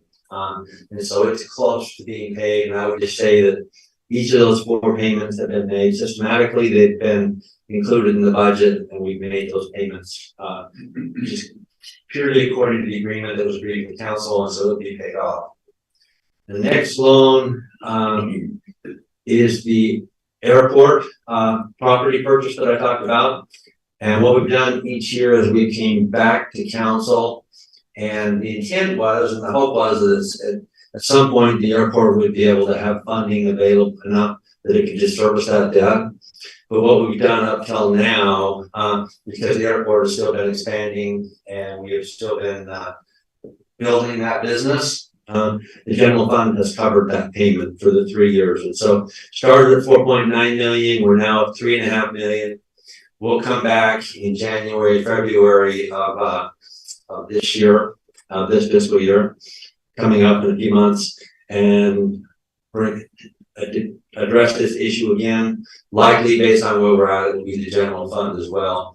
But as you can see, we have been making those payments systematically based on the agreement. The third loan is the airport terminal loan, and this was, as I mentioned, dealt with timing, receiving funding from MAG. Started out at 9 million. We just recently made a $500,000 payment at the end of the fiscal year, and then within the last few weeks we made a $4 million payment. We anticipate, and I've been working with Public Works and Dave and Jimmy, and we expect, and that loan will be paid off in January or February this year when we receive MAG funding. So all 3 of those loans are being treated based on the agreements, and they're being, I think we did a good job. So basically, we're going to wind up with, in just a few months, or by next July or August, we would only have 1 loan left, which would be the airport purchase loan, as well as this loan that we're recommending to go along with these airport improvements. One other thing I didn't show that I want to just mention to you, I just kind of glossed over it. I think it's important. This loan would be paid back from what we call the 1/4% sales tax, and that's money that the legislature put in place a couple of years ago that provides additional funding for transportation needs, and it comes from special sales tax, a local option sales tax that the county is participating in. We anticipate that we get around 2.6 to 2.8 million over the next 10 years.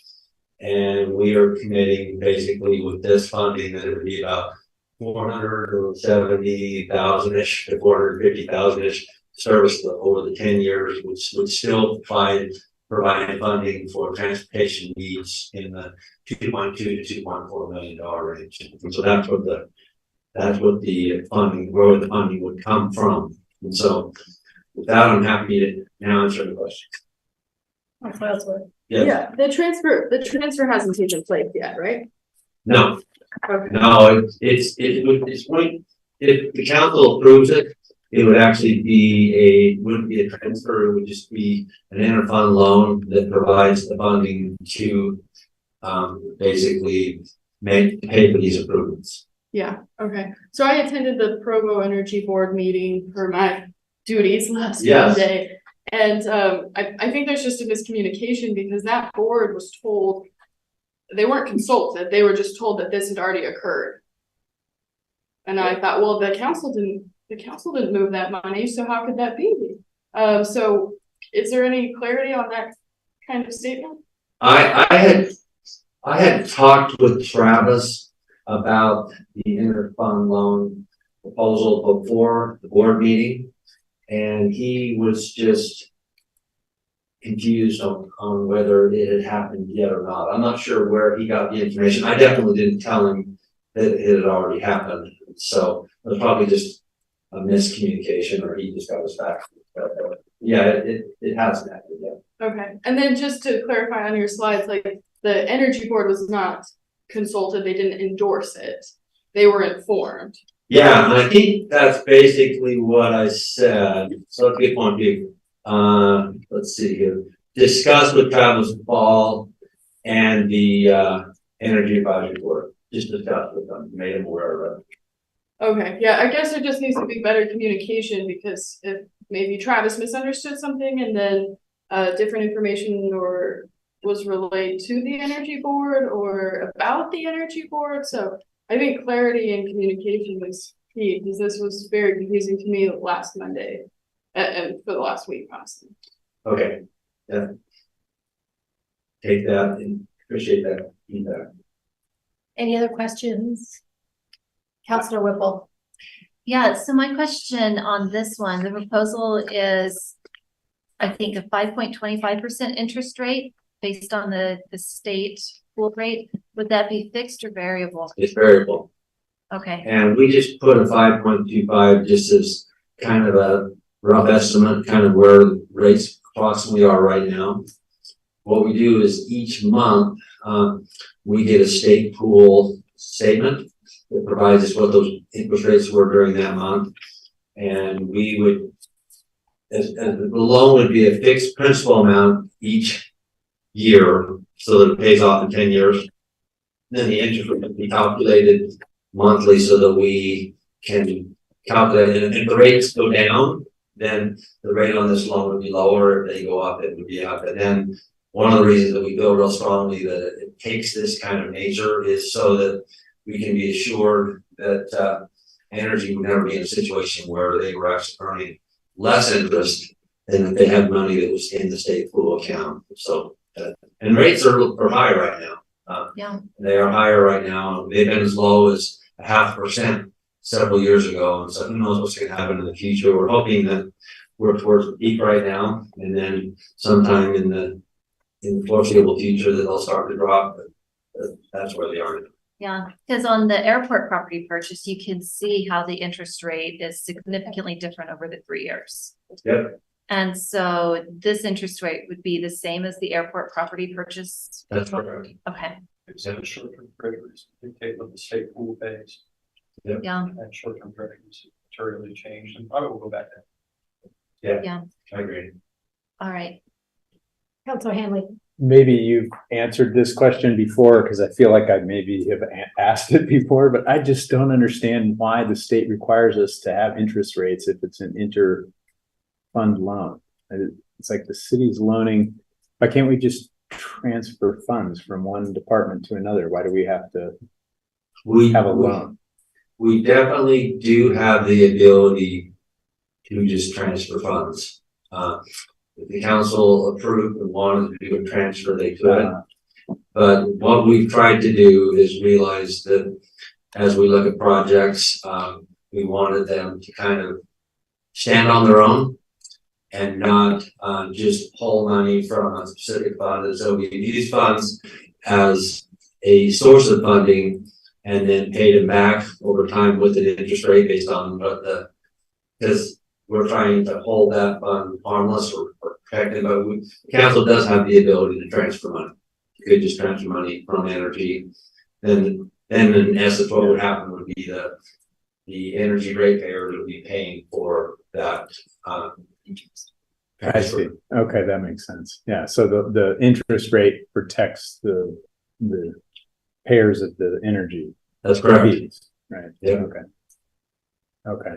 I mean, it just, so it's not like, I mean, because then the interest rate profit margin goes back to energy. It does. But that presumably, I mean, obviously it's still within the city. Well, the other thing is this Trying to wrap loan, my mind around. yeah, this loan over 10 years will be paid back from the quarter-cent sales tax, which is a transportation related tax. And so in essence, we're recommending that because this project is large, they will use a portion of that over 10 years with that transportation tax money, which it qualifies for because that's specifically what this infrastructure is related to, is transportation infrastructure.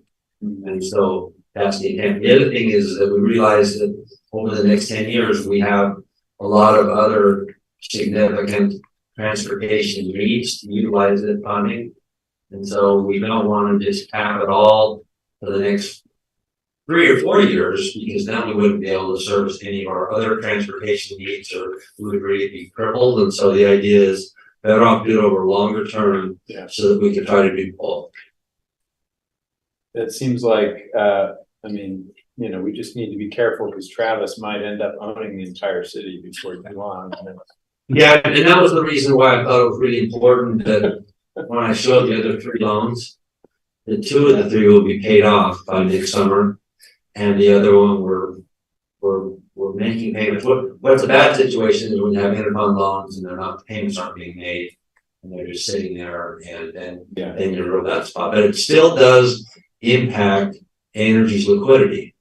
You know, one of the things that they want with their fund balance is they want to be able to have that liquidity so that if for some reason energy prices were to spike or they had a short term, they would have funding there to be able to meet that need. And so they do become less liquid.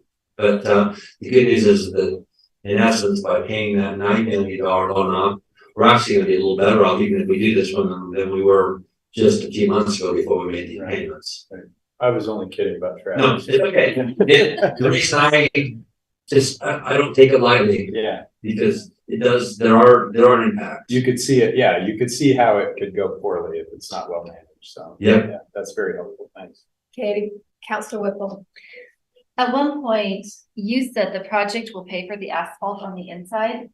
The parking lots. The parking lots. How is the project paying for the parking lots on the inside? Is it from fees from users for the park, or how does that work? Each of the use will go towards the operation. We're still projecting a self-sustaining operation. So that is part of the capital funding that we have received from the council and the county and all these other impact fees, all those sources. So it's in the project budget. Okay, so the project budget is paying for it, not the project will be generating the money to pay for it. Right. Okay. I may have said that. I'm like, I didn't. Thank you for help on that. Are we gonna have bike racks here? What's that? Are we gonna have bike racks and like bike facilities going to this? Because I have ridden my kid to soccer games before on the back of my bike and everything, and that seems like an important thing here. Yeah, I think every facility you have, especially in parks and recreation, will have those bike facilities. It makes me so happy. Thank you. I would just make one other mention. We are hopeful and feel like it's an important need to have this moved to the December council meeting for approval based on timing and where we're at. So just mention that. All right, any final questions for John? Okay, thanks, John. Thank you. All right, a discussion of the resolution approving an interlocal cooperation agreement regarding the 820 North Bridge project. And this will be presented by Gordon Haight, our city engineer.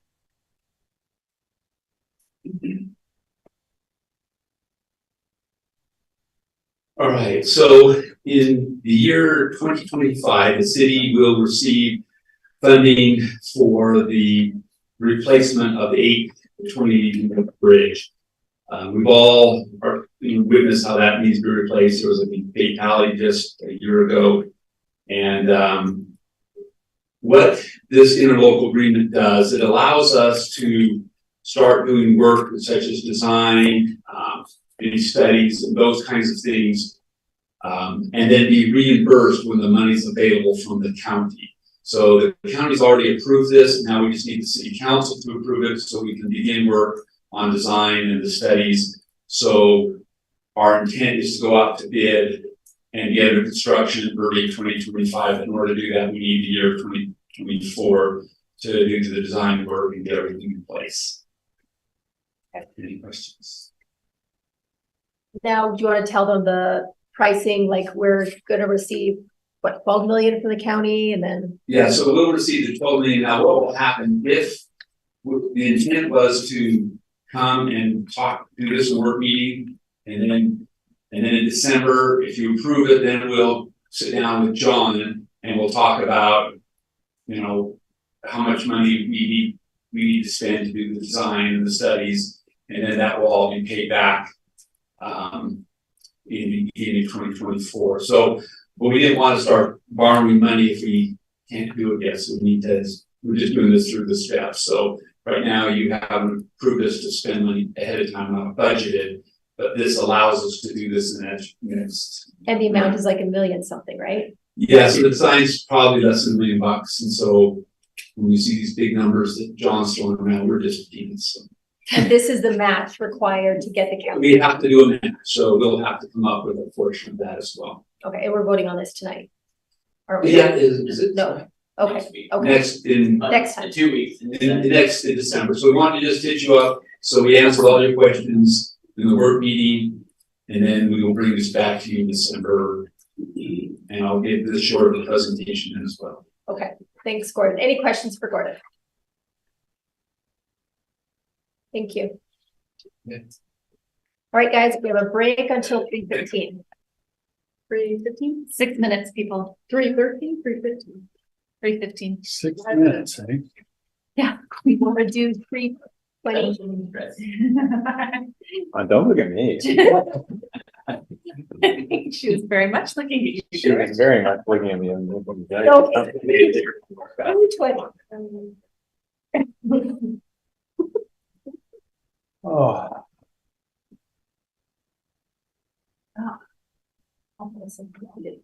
Give it that. Just numbers. We don't need numbers now. Dave, I listened to maybe the only podcast that you're doing. You just talked about Costco a lot. Big fan. Big fan. Oh, man. I thought of you though. I was like, oh, I told Dave. Did he swear on? He did. Probably went sure. He did. Not like in a, mining kind of way. Yeah, not like that. Just like an engineer. A little bit of a farmer Yeah, but he lives in California and Warren lives in Nebraska. Presumed friendship. Yeah, I hope they stick around. I hope I get a few more meetings. Oh, that's funny. Yeah. He turns 100 on January 1st. That's crazy. That's crazy. He didn't eat as much peanut butter this last meeting, which makes me think His teeth are hurting? the meeting before was like constant, the entire meeting, and he's got a microphone right. So Lauren's talking and you just hear What is the deal with peanut brittle? Seas candy. Oh, mercy, yeah. He's drinking Coke and He's got a Kirkland signature shirt. they don't let him do that.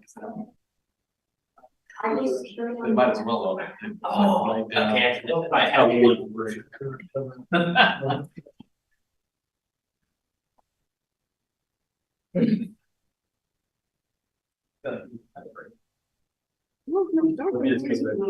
Stay too long. Right?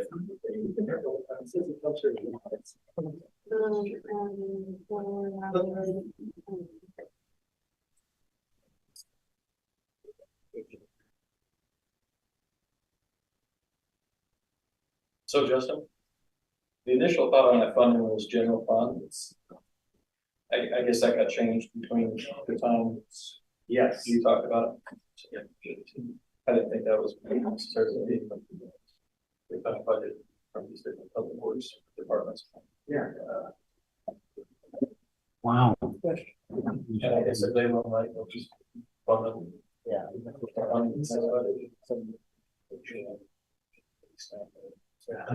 Surprise.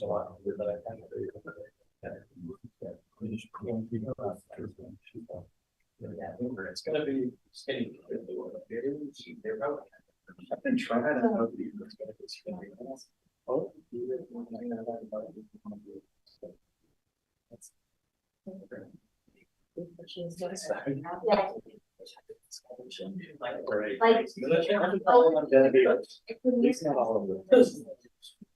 How are things? Good. Whirlwind couple of days. Yeah. I think you asked them. Sorry. Yeah, she Yeah. Some in the Shannon's might have been final work. They did the project. Yeah,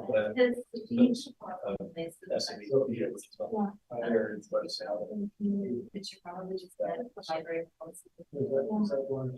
Always this stuff. Yeah, we should. We should talk about it. That's my job.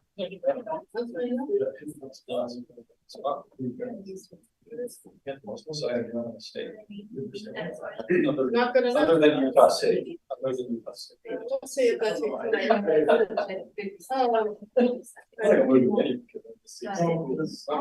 friends who complain about the parking in Vineyard more than they complain about parking in here. It's really high bar, but it's Recording stopped.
Recording in progress.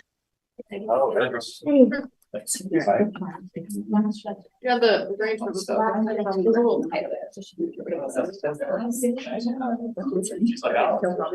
right, it was just great. Unusual arrangement. That's so It's so fun. When the weather's warm, you go out and just ride right up. It's not like you don't have to work out. You just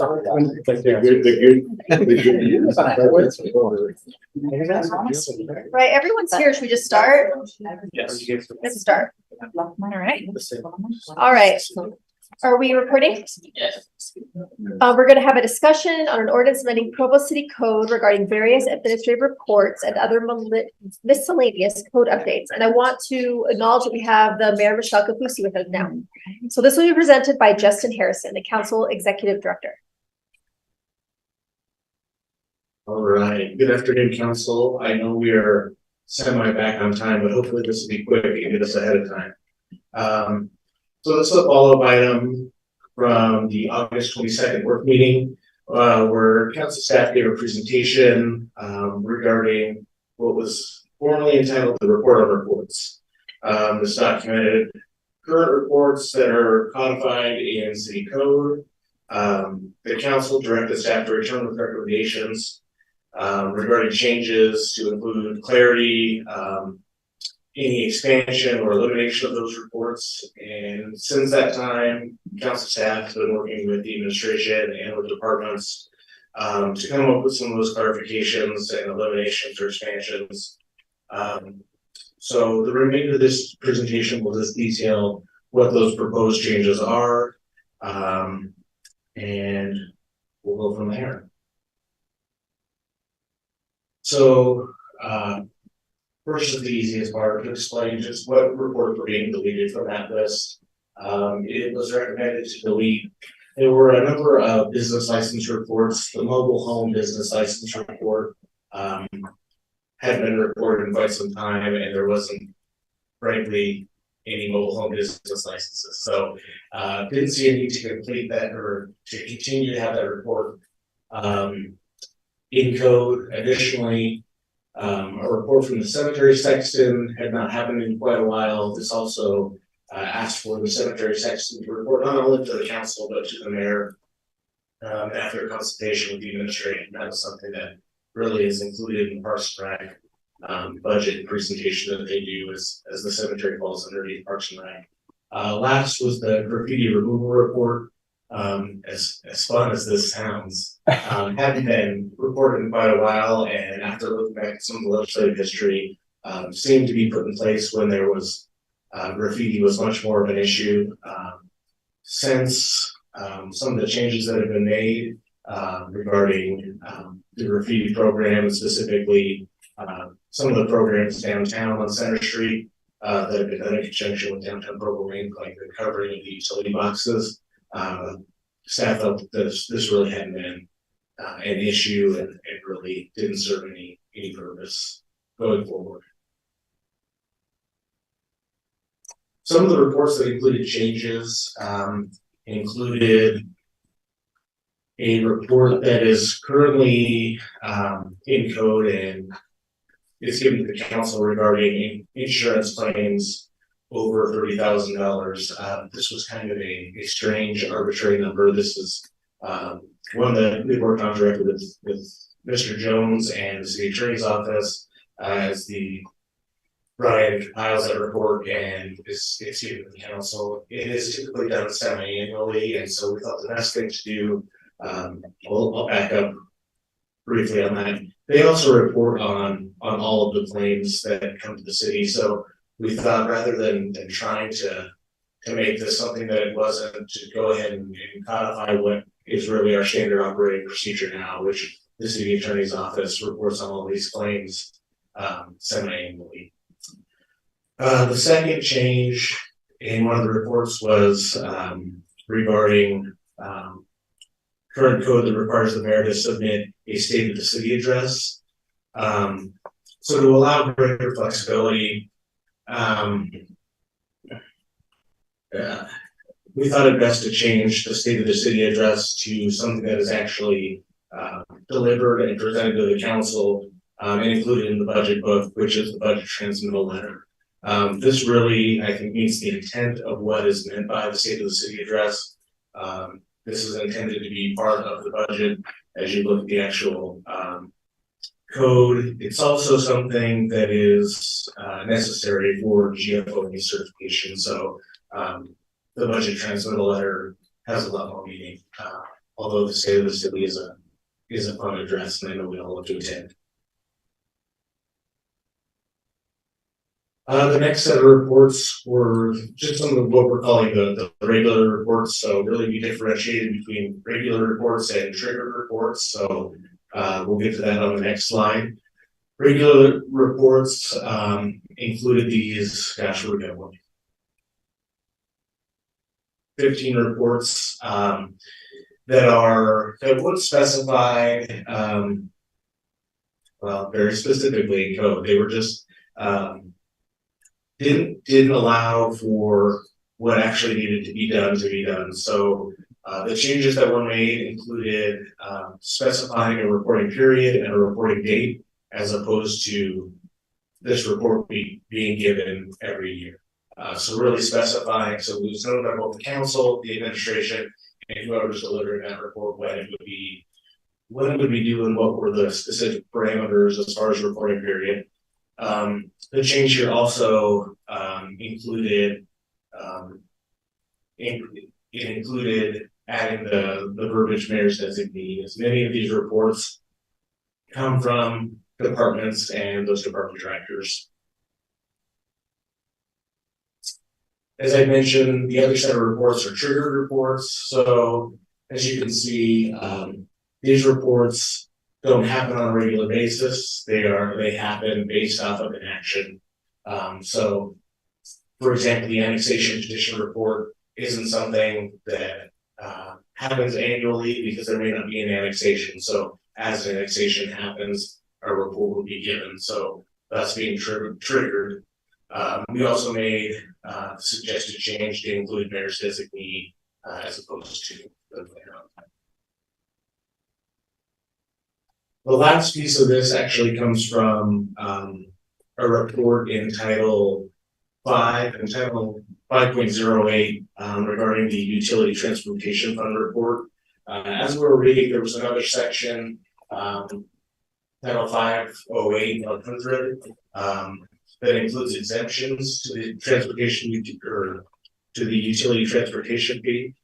And so the suggestion was to eliminate those exemptions to allow for all payers to pay. And that's all we've got. Those are the recommendations. Any questions? Any questions for Justin? Councilor Ellsworth. Yeah, this one on the screen seems unique. Can you tell us more about it? Yeah, so this came up in the process of looking at these reports and looking at the context around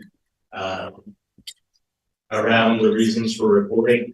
So staff was going through the process of updating the reports, saw that there was this exemption, looked into the history, and we weren't exactly sure why there was an exemption or what the need was.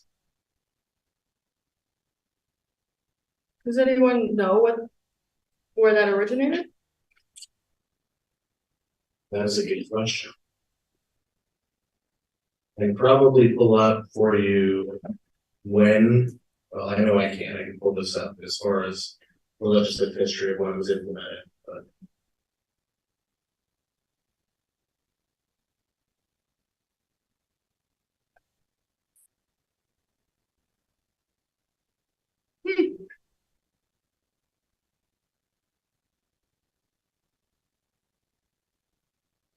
Any other questions?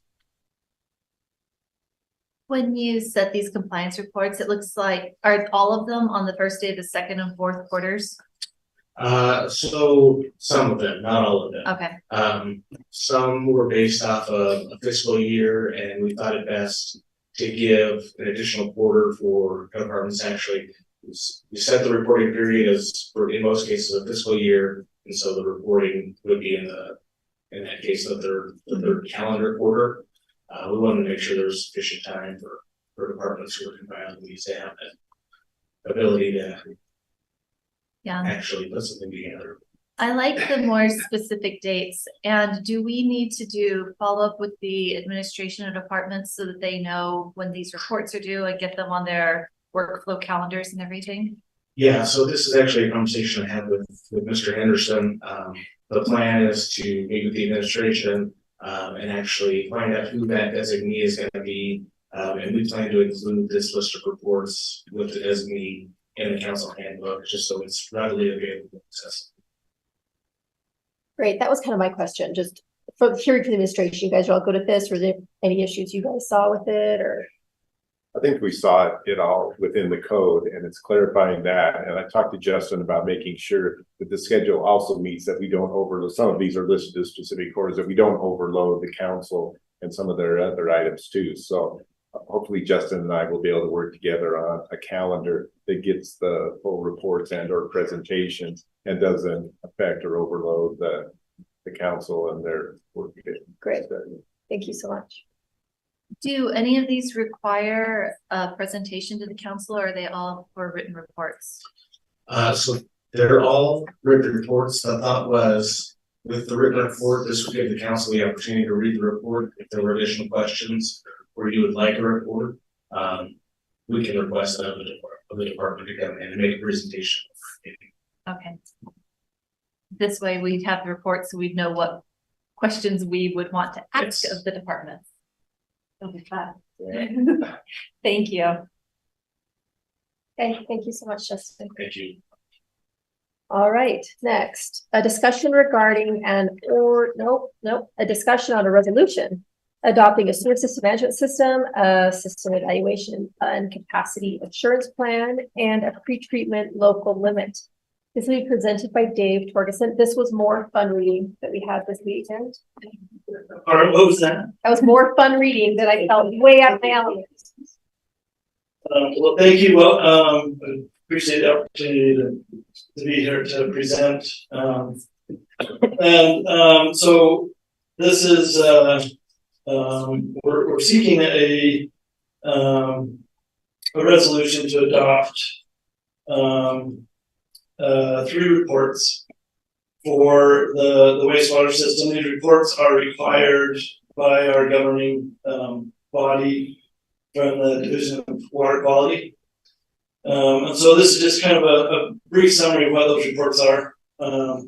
The 2 of the reports have previously been adopted. And since then, the system, our master plan, there's been a lot of changes since the reports were last adopted. So they have been updated to our current system. But these reports are required by the state of Utah. The first report is a sewer system management plan, SSMP. And the goal of this plan is to prevent sanitary sewer overflows in our system. It basically provides a roadmap for our collection system to how to maintain and manage the system. It's something they use to do trainings with. They follow. It provides an operation and maintenance program where they map the system. It gives them mapping of how they clean it and video it, TV it, how they inspect it, maintain lift stations, just overall operation and maintenance of the system. Is one of the main objectives of this plan. It also provides a overflow action plan if there is an overflow. I guess.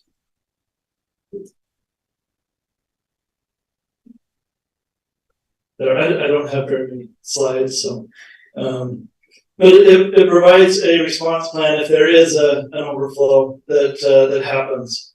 How we notify, who we notify, how we clean up the overflow. It provides corrective action. It also provides direction on how to handle grease, oils, and sand in our system, which cause problems. How we monitor and measure flows throughout the system, and what to do if there is a backup.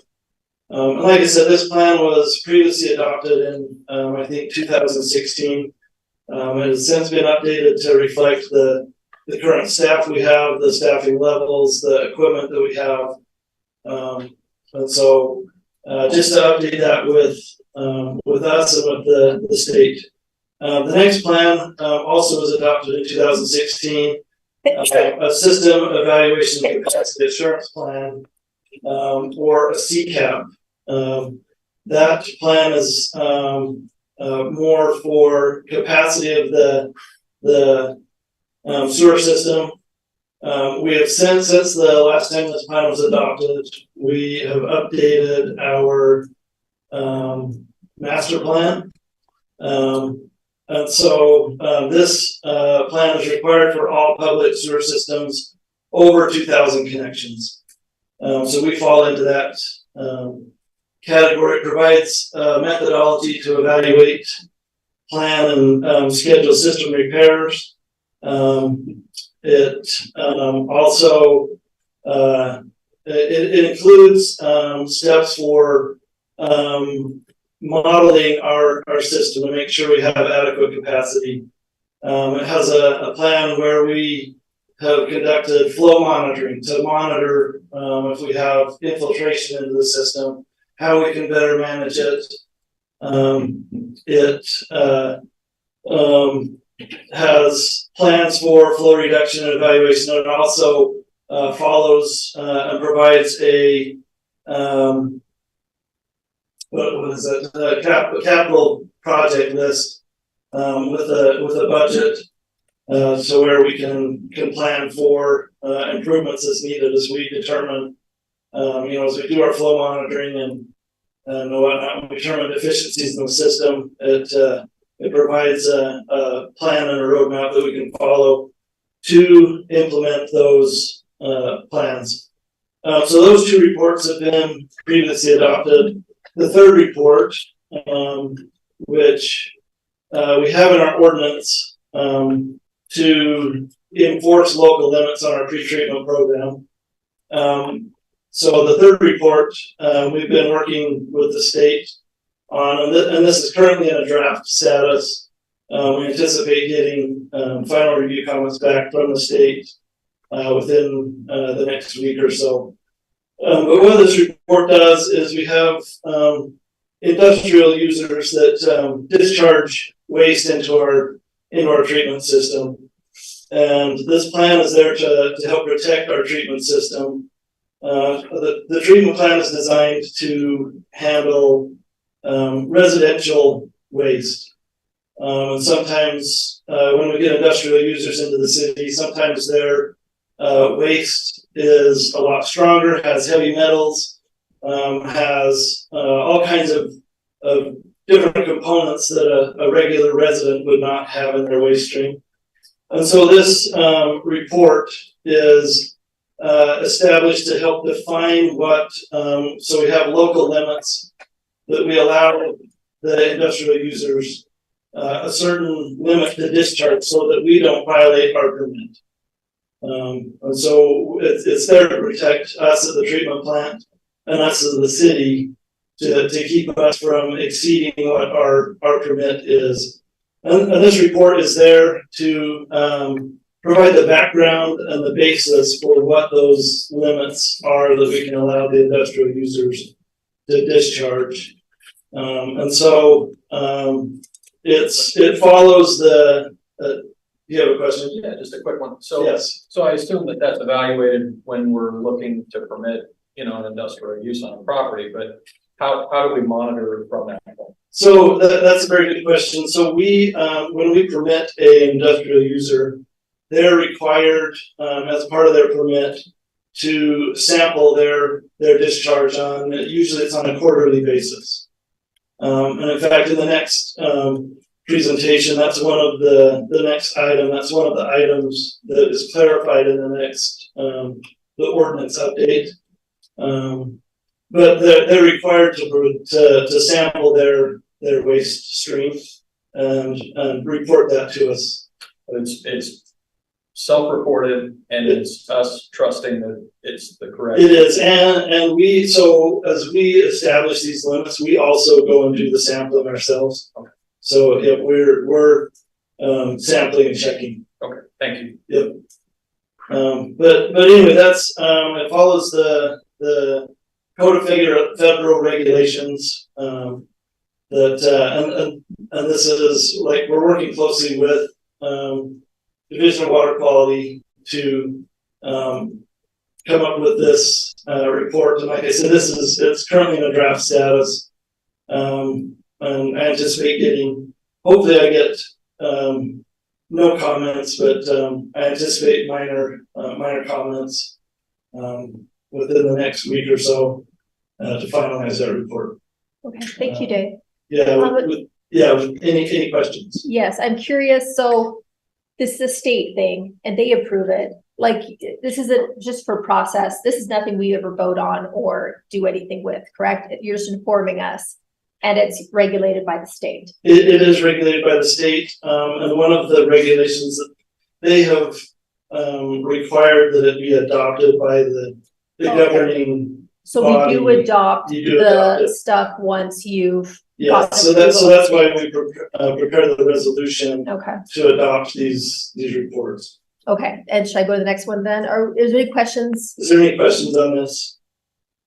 Okay, so Dave's gonna help us again with the discussion regarding an ordinance. So that's the ordinance of these things you just told about. Correct. Updating City Code Chapter 1004 regarding sewer pretreatment. And this one, I apologize, I did not prepare any slides for this one.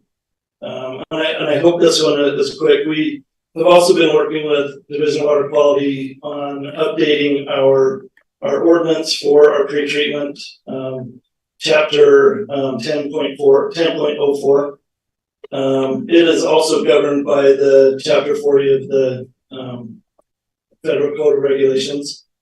And most of the changes that, in fact, all of these changes came to us through Division of Water Quality through review of the ordinance. And most of them were changes, typos. I think in one instance, it referred to a district instead of Provo City.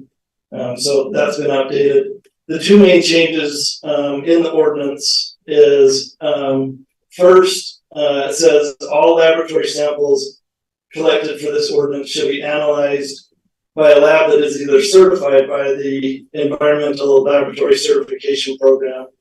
That is one of the changes.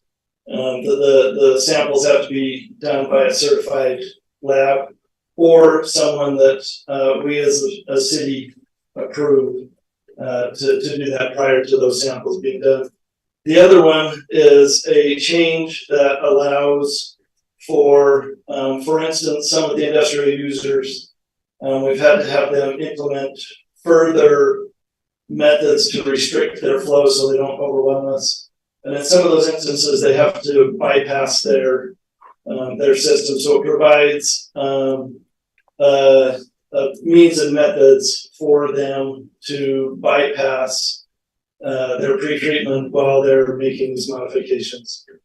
And those were the two main changes that the state recommended that we implement into our ordinance.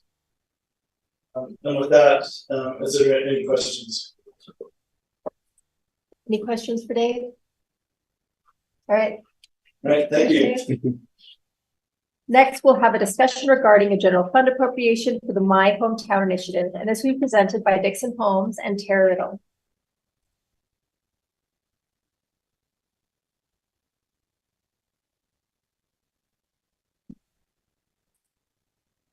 Good afternoon. I learned a few things about my hometown and then we'll talk about money. So in March of 2022, we were starting our participation with the MyHometown Initiative. And at that time, the council approved $100,000 out of the general fund to be appropriated to help the startup of the program. Thanks to private donations and initial funding, we've been able to get through nearly 20 months of service. We're now requesting $28,000 to facilitate the continued operations of the MyHometown Initiative. This will take us through June of 2024. Then the intent would be to make a regular line item in the budget. So you just be approving funding every year. I feel that up to this point, we've been very good stewards of the funding that we've received, and I'm happy to report that the initiative has been extremely successful. Provo has been so successful that other hometowns that have been invited to participate are coming to us to find out how to do the proper policies and procedures, the day in and out operations of the initiative. Just as a few highlights, in 2022, we had over 1,047 volunteers. This has included neighbors that live in the neighborhoods that we're providing services for. They spent over 28,000 hours working in the Community Resource Center, doing the days of service, and helping with our community social events. So assuming that we continue at the same rate, will surpass those volunteers hours. We think we'll have probably 32,000 volunteer hours this year. So if you consider the value of $29.95 per hour, which is what the federal government considers the value of a volunteer, which maybe I should just volunteer. That's good money. Anyway, it translates into nearly $1 million that has been donated back to the city through our service. The courses at the Community Resource Center have been very popular. We've had over 1,000 residents take classes at the Community Resource Center, and I'm appreciative of the council members that have come down and taken a tour to see all the things that are provided there. Just to highlight a couple of the courses that are currently being offered, English as a second language is by far the most popular class. We've had over 400 students take that course. We're now teaching American Sign Language, Spanish, a computer skills class that is taught both in English and Spanish. So students who graduate from their class are rewarded a refurbished laptop computer to keep, so they can continue with their computer to build resumes, do their banking, or whatever else you'd be using a computer for. BYU has donated over 100 laptops, and Bonneville Bank donated 78 laptops to be used for that incentive. We've had 97 graduates so far, and we're actually having a graduation tonight, which will have, I think, 12 more graduates. One recent graduate reported that he showed his graduation certificate signed by Mayor Capuzzi to his employer, and he received a job promotion and a salary increase. Wow. So, Can I get the financial skills is taught both in English and Spanish. We have an elementary school preparation course, a parenting class, a parent-child play date class, watercoloring, and then private piano lessons. So far, we've had 145 students take the weekly private piano lessons, and 65 students have finished the 12-week course. And when they finish the course, they are given a Casio electronic keyboard that they can keep, and so they can continue practicing. And those keyboards were donated to us from a generous local business, so that is not anything that came out of our budget. We're also offering tutoring for 1st through 6th grade students that are coming over from Fairfield Elementary School, which is right across the street from the Pioneer Park Community Resource Center. And lastly, we're providing a youth wellness program for 11 through 17-year-olds. So this year in the Pioneer Park neighborhood, we had 6 days of service.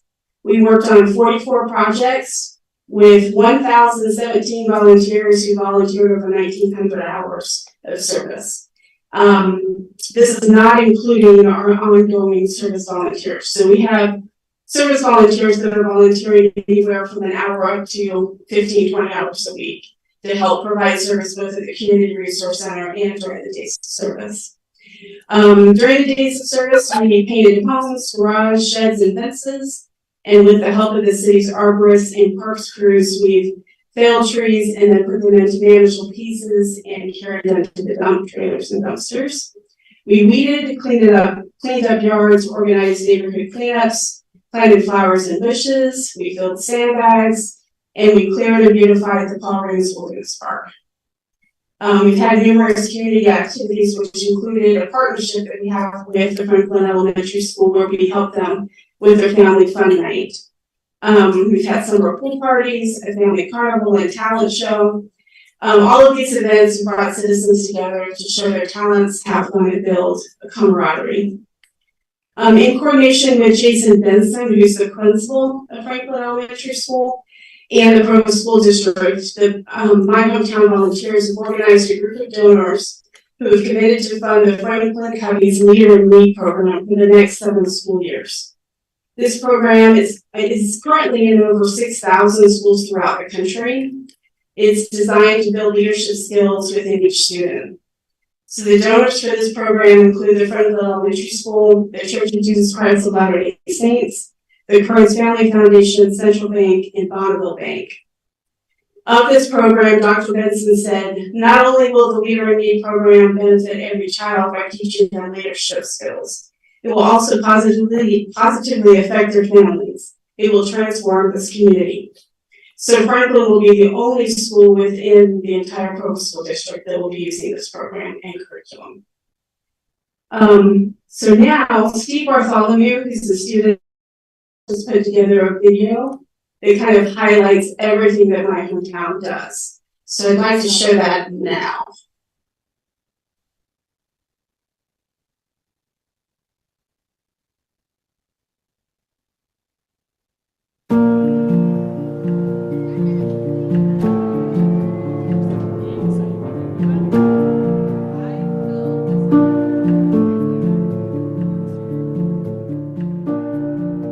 My wife and I were called 2 years ago to direct the My Hometown Initiative in the Pioneer Park neighborhood of Provo.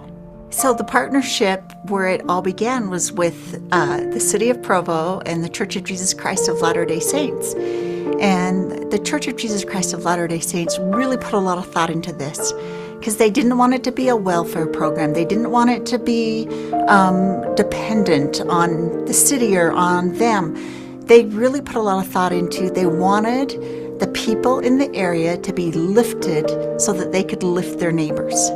And the concept of that, of getting outside, getting to see their neighbors that they hadn't met or maybe hadn't had an opportunity to, working in their yards to uplift their homes and their neighborhoods. And that was the whole vision. We teach 3 language classes. We teach a basic computer course and financial management. Our biggest class is English as a second language. I think because of this community is about 60% Hispanic.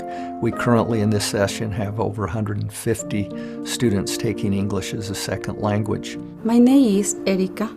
I am learning English and 4 months. Yes. Vinimos a Provo porque teníamos un conocido que necesitaba nuestra ayuda, así como nosotros necesitábamos la de ellos. El inglés ha ayudado muchísimo a mi familia porque, pues para nadie es un secreto que debemos comunicarnos, ¿no? Para un desarrollo, para sencillamente vivir. When in my job, when I working, they put me on service, and I said to my boss, "Hey, but my English is not good. It's terrible." January, I'm start to study here in my hometown, English with a very good teacher. The first day when I take the class with them, they say something I never forget. It's, "You're gonna make a mistake. Don't worry about that. Everybody do mistakes. But if you don't take these mistakes, you can raise it up, improve your English." So they changed me one chip inside my mind. I said, okay, it's gonna start. We're gonna start to talk in English. This class make me rise my life, and I'm start to do my own company for heating and cooling, and maybe make more money. I think My Hometown really encapsulates what it means to be a community. And every time I walk into this program, I see how loving the volunteers are and how they really just serve the people here with their whole hearts. And I love this community. I love my students. I love all the fun people that I get to meet at the neighborhood parties. And I love what this program stands for. And when I think about a hometown, I think this program makes Provo really feel like a hometown where neighbors know each other and where they care about each other, and we can all step in to fill a need when there is one. So I feel like this has really blessed me because it has shown me the power of community. And I think by gathering around, a shared need and a shared desire to create connection, we've really untapped something really powerful. One Saturday a month in the warm weather months, we do a day of service where neighbors identify other neighbors. Typically they're aged or infirmed individuals that can no longer care for the exterior of their homes, and we go in and help provide the human resources to cut down trees or do various yard works, paint, just a wide variety of volunteer service with the hope of beautifying the neighborhood. So we have projects going 10 in this neighborhood, right in this neighborhood. Then we've also got a big National Day of Service project where we're cleaning up along the river trail in partnership with the city, and we have about 400 volunteers there today. So total, we're expecting to have about six or 700 volunteers in just our My Hometown projects. It's going to save us, I don't know how many man hours, probably close to 1,000, that's my guess. So, and that's just, it helps improve the parks, and it helps me personally because I actually take care of these parks and I see the difference that it's making. We just had a big social activity last week where we had over 1,000 people attend. The city erected a bandstand at a local park. We had two different bands, and then acts from the neighborhood play. Really an awesome opportunity for neighbors to come together, get to know one another, strengthen existing friendships and build new friendships. Oh, it's amazing. I can eat a nice hot dog without W's. It's very good. And I see too many people over there. I see some companions for my class, and some teachers, some people for my home. And I take a good time in that part. But yes, this make a lot of activities for have a more socially integrated. It is good. I think it's see your friends or your companions in different scenario. So that's good. It's fun. The miracle of service is when we serve, not only is the individual that we serve blessed, but we're also blessed. And our lives are enriched through that service. Our goal is to be here for a period of time and then have what we're doing continued on entirely by the neighbors.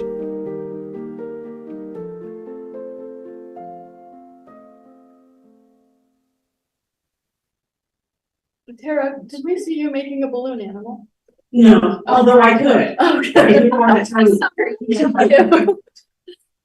So as I was standing here, I actually saw several of our My Hometown volunteers walking by, so probably sitting.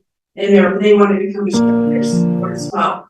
I really do want to stress that the initiative has been this successful because of the volunteers that we have. They're very dedicated, and these are individuals that have incredible skills that have decided to donate their time doing things here in the community. So at this time, it's our recommendation that the council consider a resolution during the upcoming December 12th council meeting to appropriate $28,000 of fund balance from the general fund for the continued operation of the MyHometown Initiative through June of 2024. Are there any additional questions? Thanks, Tara. Are there any questions for Tara? I'll just add, you've heard me before, like, advocate for this and organize a tour over there, and I just think it's a terrific program that is the right combination of partners, and I would love to see the city continue to be part of that and support that. It's totally, I shouldn't say it's totally unique because it really started in West Valley, but it is totally unique in Provo to have so many partners come together for a specific need and be continuously resolving these needs in our community. So thank you. Yeah, absolutely. Terrific success. Councilor Shipley.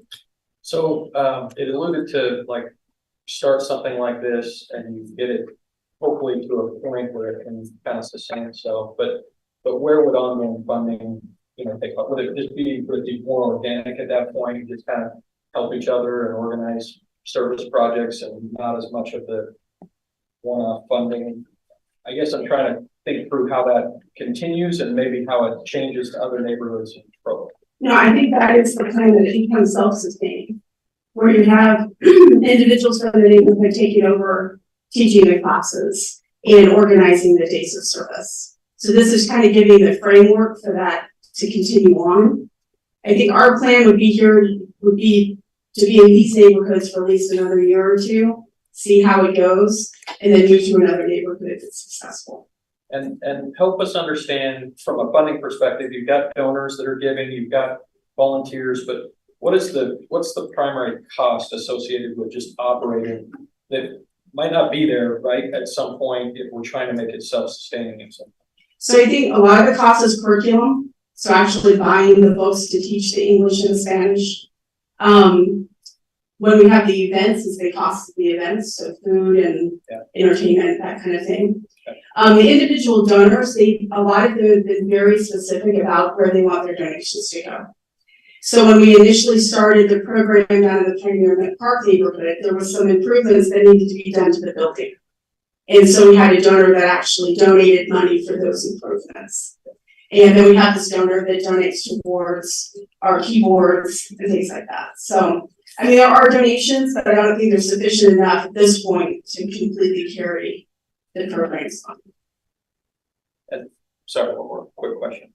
So as a city, we've got CBDG funds and home funds that we allocate out to local charitable groups. Is that an area that, I mean, could we be applying for grants for MyHometown, or is it just something that doesn't really fit in the box of how we gift through those areas? I think these are in the CDBG eligible neighborhoods, I believe. Seems So like that is a fund source that we could probably tap into. I think just at this point, the reason we started with the general fund is number one, we asked for the funding kind of completely off our regular budget series. So I don't think we had even considered CDBG at that point. Well, I just wonder, I mean, this is different than most of the traditional budgeting that we do, right? I mean, we don't have charities coming and giving us presentations, you know, for the general budget to fund.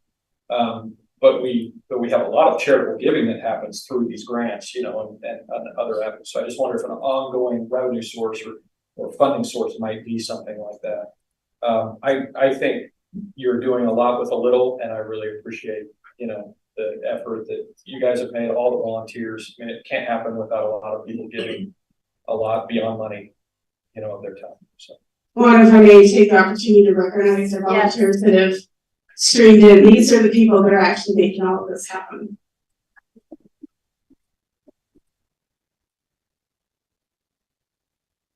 I don't know if there's any other I've got questions. a couple of questions. Do you know what the Church of Jesus Christ of Latter-day Saints intends with? I know this was sort of a pilot, but how much more aggressively is this going to spread to other church buildings in Provo in the near future? So in Provo, that'll pretty much be up to us if we want to spread it.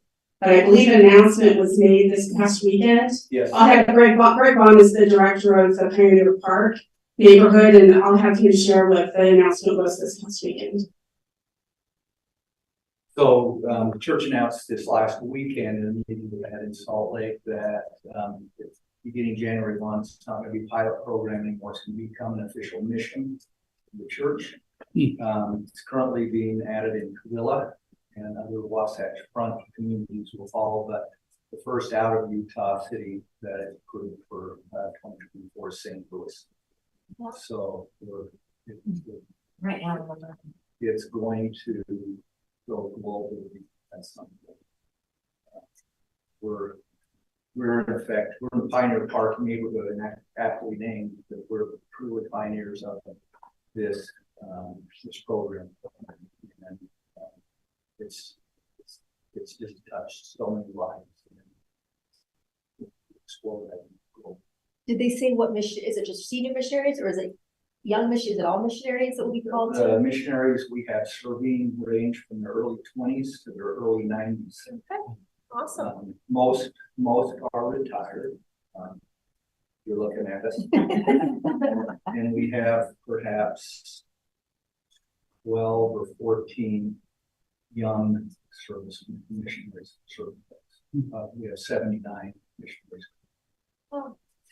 So just a follow-up question to that then, the funding that you're saying we would want to put in, that you're proposing that we would put into our budget, I mean, if it's going to go all over the place, how does it work in terms of that funding? What?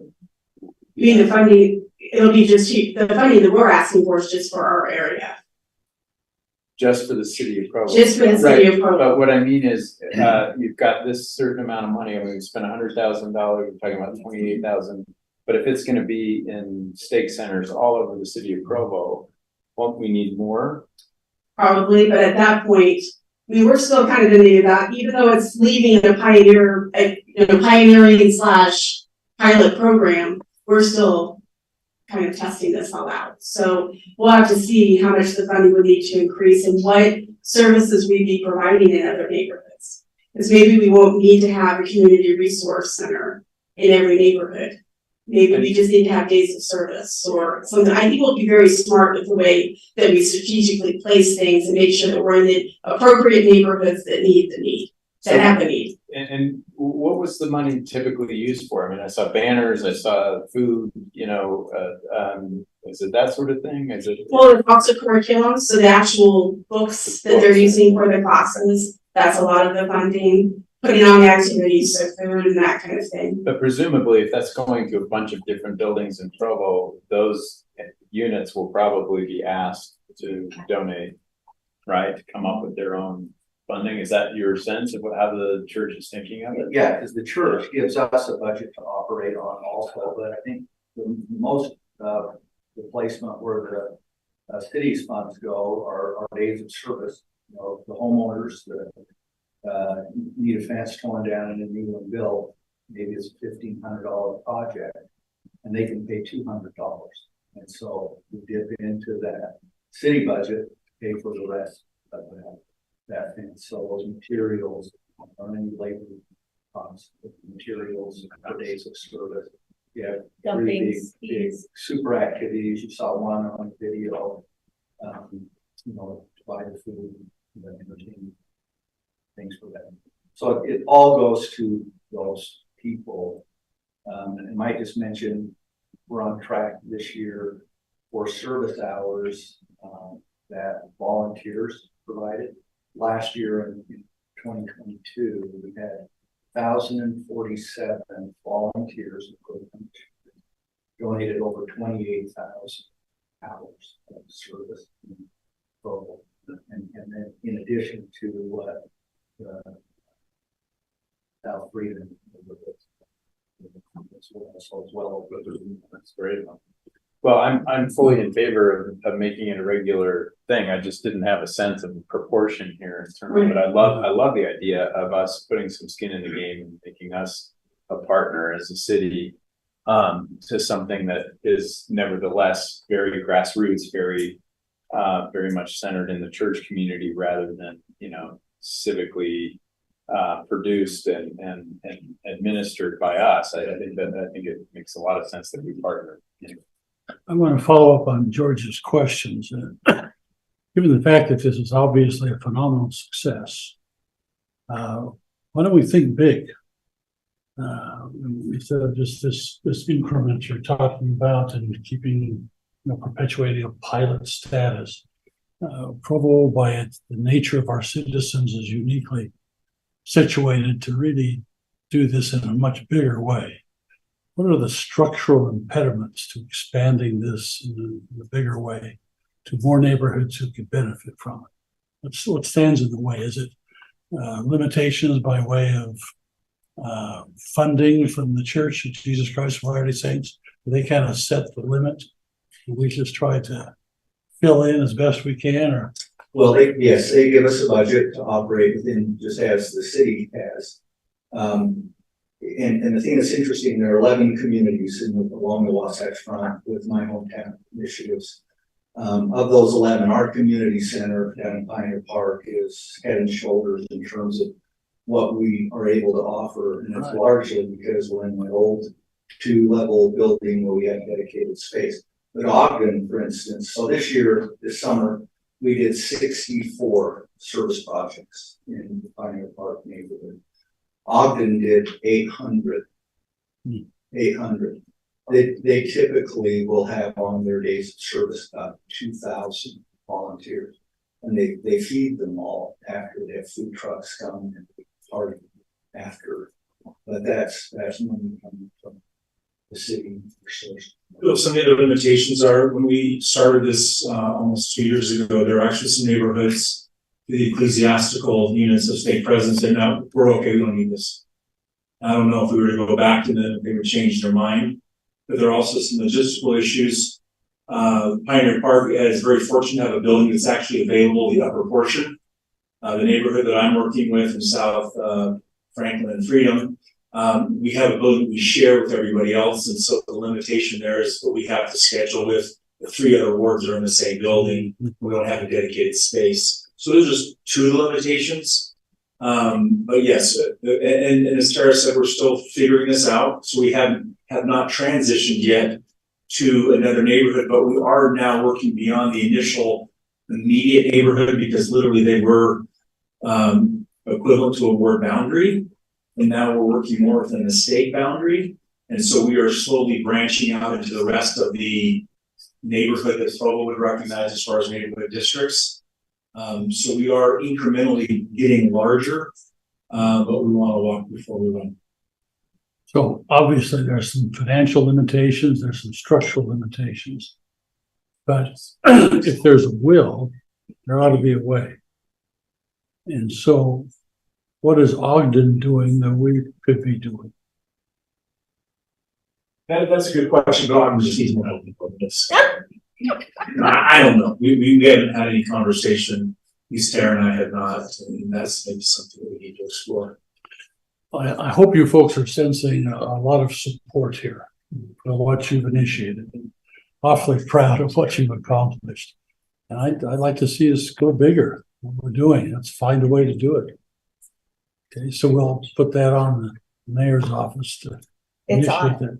We're all about it. Good. I suspect the 28,000 is a peanut of your entire budget, Well, right? Again, Looking at the church and donations. yeah. So again, the city made the initial investment of 100,000. Back 20 months ago, we actually talked about 200,000. They made the first allocation of 100, and we've been able to make that last about 20 months. This 28 is to end out till June of 24. And then we anticipate this being part of the regular budget process going forward. And whether it's that amount every year, probably not. And yes, with the other donations that are coming in from the church and private donations, we're making. Okay, well, I think it's incredible bang for the buck. Tara, when you come and talk to us again, could you, between giving a budget to the volunteer hours, because there's a financial equivalent to that, let's get a percentage of what 0.8% is of what the entire, like, let's consider what the donations are worth, you know what I mean, to get a financial picture, Sure. just for perspective. Yeah, including the in-kind donations like use of the building Yep. and things like that. And then an idea of what your other neighborhoods you're looking at next. Okay. Brian, do we need to vote that we all want to bring this back to another resolution, or is that necessary? Well, staff, as you say, it just depends on whether staff is clear on. Invited. Okay. Is there a time when you would like the presentation to come back? What's good for you, Tara? Is December good? Yeah, we can do The 12th, yep. Yeah. Do we have room on the 12th? Micro. Sure. Yes. Okay. Yeah. I love it. And we'll vote that day, correct? Yeah. Okay. Yeah, we're going to 11:30 p.m. that night for all the outgoing council members. We're gonna make it a long one. Don't want to miss a minute. We did it. Okay, thank you so much. We all love it. I think it's amazing. You're really great. Yeah.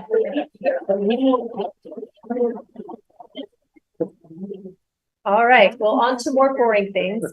A discussion regarding conservation easements, and this will be presented by Sean Miller from the Provo Agricultural Commission. Hey, John, it's Sean time. He said he'd be here. Okay. We are 2 minutes ahead of schedule Our 2 minutes are all set. after being half an hour behind earlier. Waiting for him to show up. I'm getting nervous. Oh, There here. he is. You just got introduced to, yeah. They're up at- Thanks, Sean. I have to sit down. Pick the right.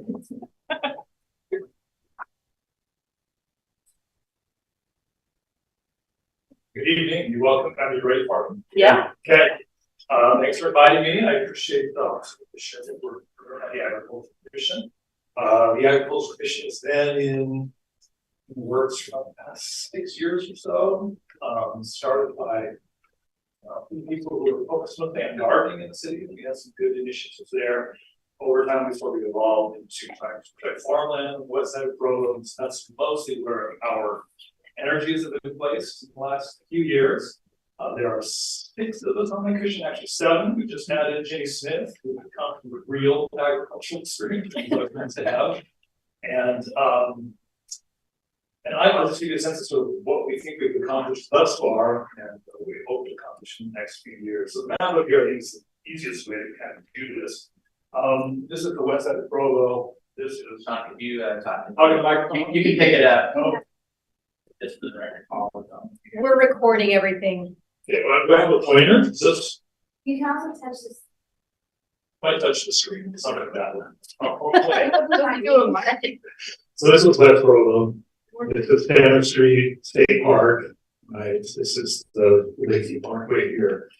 So what we have is sort of a precious resource we like to think. Of open space in Provo. We, I think, in the past have tended to focus on the mountainside and canyons, which are also important, but we feel like the west side needs open space as well. In 2001, the Disdain family put a large easement on their land in West Provo. Most of that land is now been converted to the Delta Restoration Area, which is fantastic. The easement continues, there's no change there.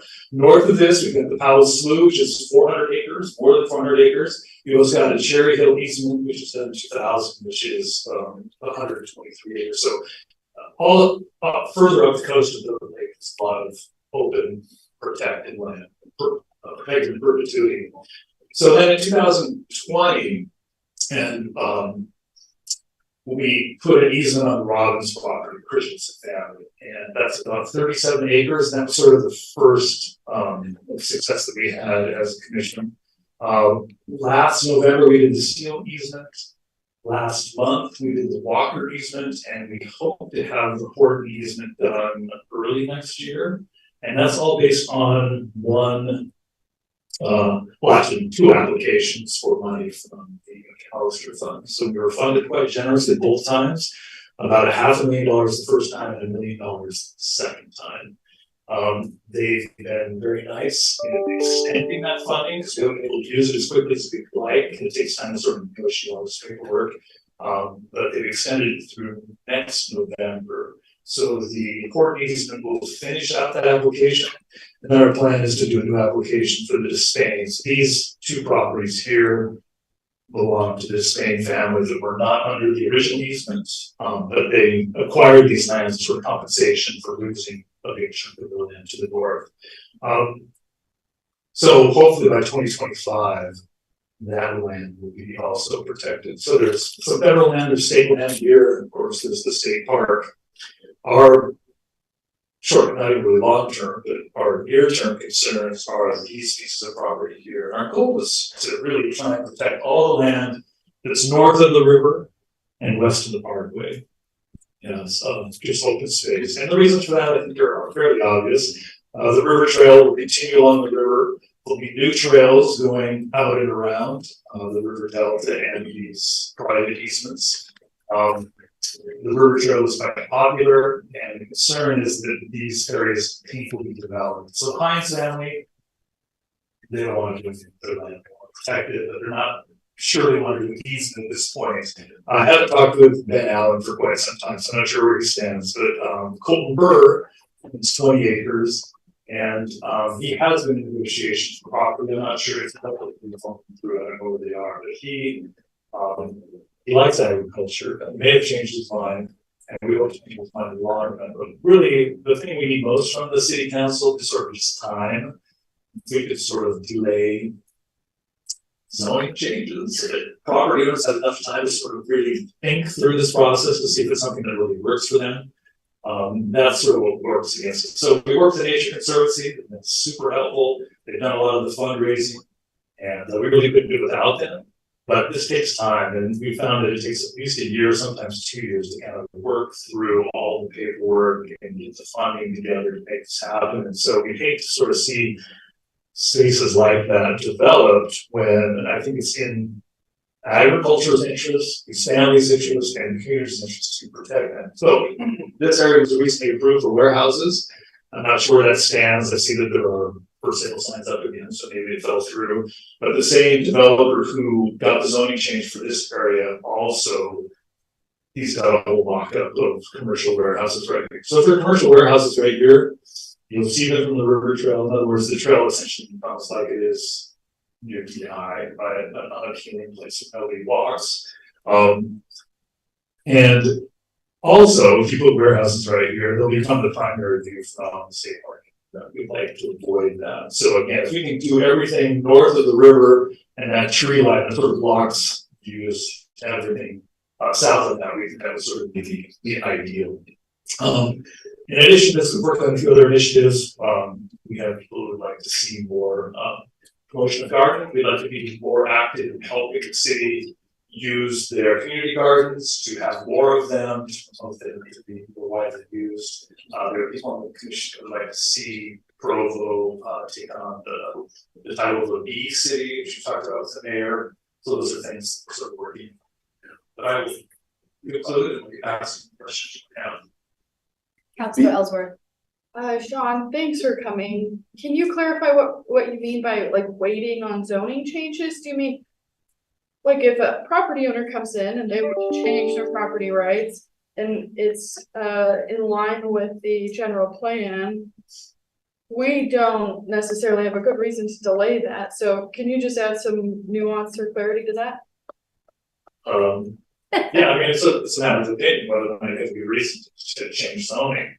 I own a house. If I came to you and said, I'd like to put a gas station on my property, would you let me? So Sean, this is a little bit different. I think there's some nuance in our city processes. Like if we have a general plan and it says, this is a good area for single family residential, and we all agreed on that years ago or months ago when we updated the general plan, and the developer comes in and says, we also think this is a good area for single family residential, we can approve or continue or deny it. But to continue it indefinitely or delay it indefinitely, it probably isn't even legal, Brian. I don't know, but it's not a process that we typically select. So you might be asking us to deny it, to reject a zone change that is compliant or non-compliant with a proposed future land use. I guess that's what I'm looking for. What are you recommending? You guys know the rules better than I do. I'm just thinking this in terms of what is the best thing for the community. And the zoning is typically done for community interests, right? That's what we usually do, yes. Yes. So I'm still asking the council to consider that this is a best use. Agriculture is the best use for this land, and hence we'd like to see the zoning actually stay the same in these cases.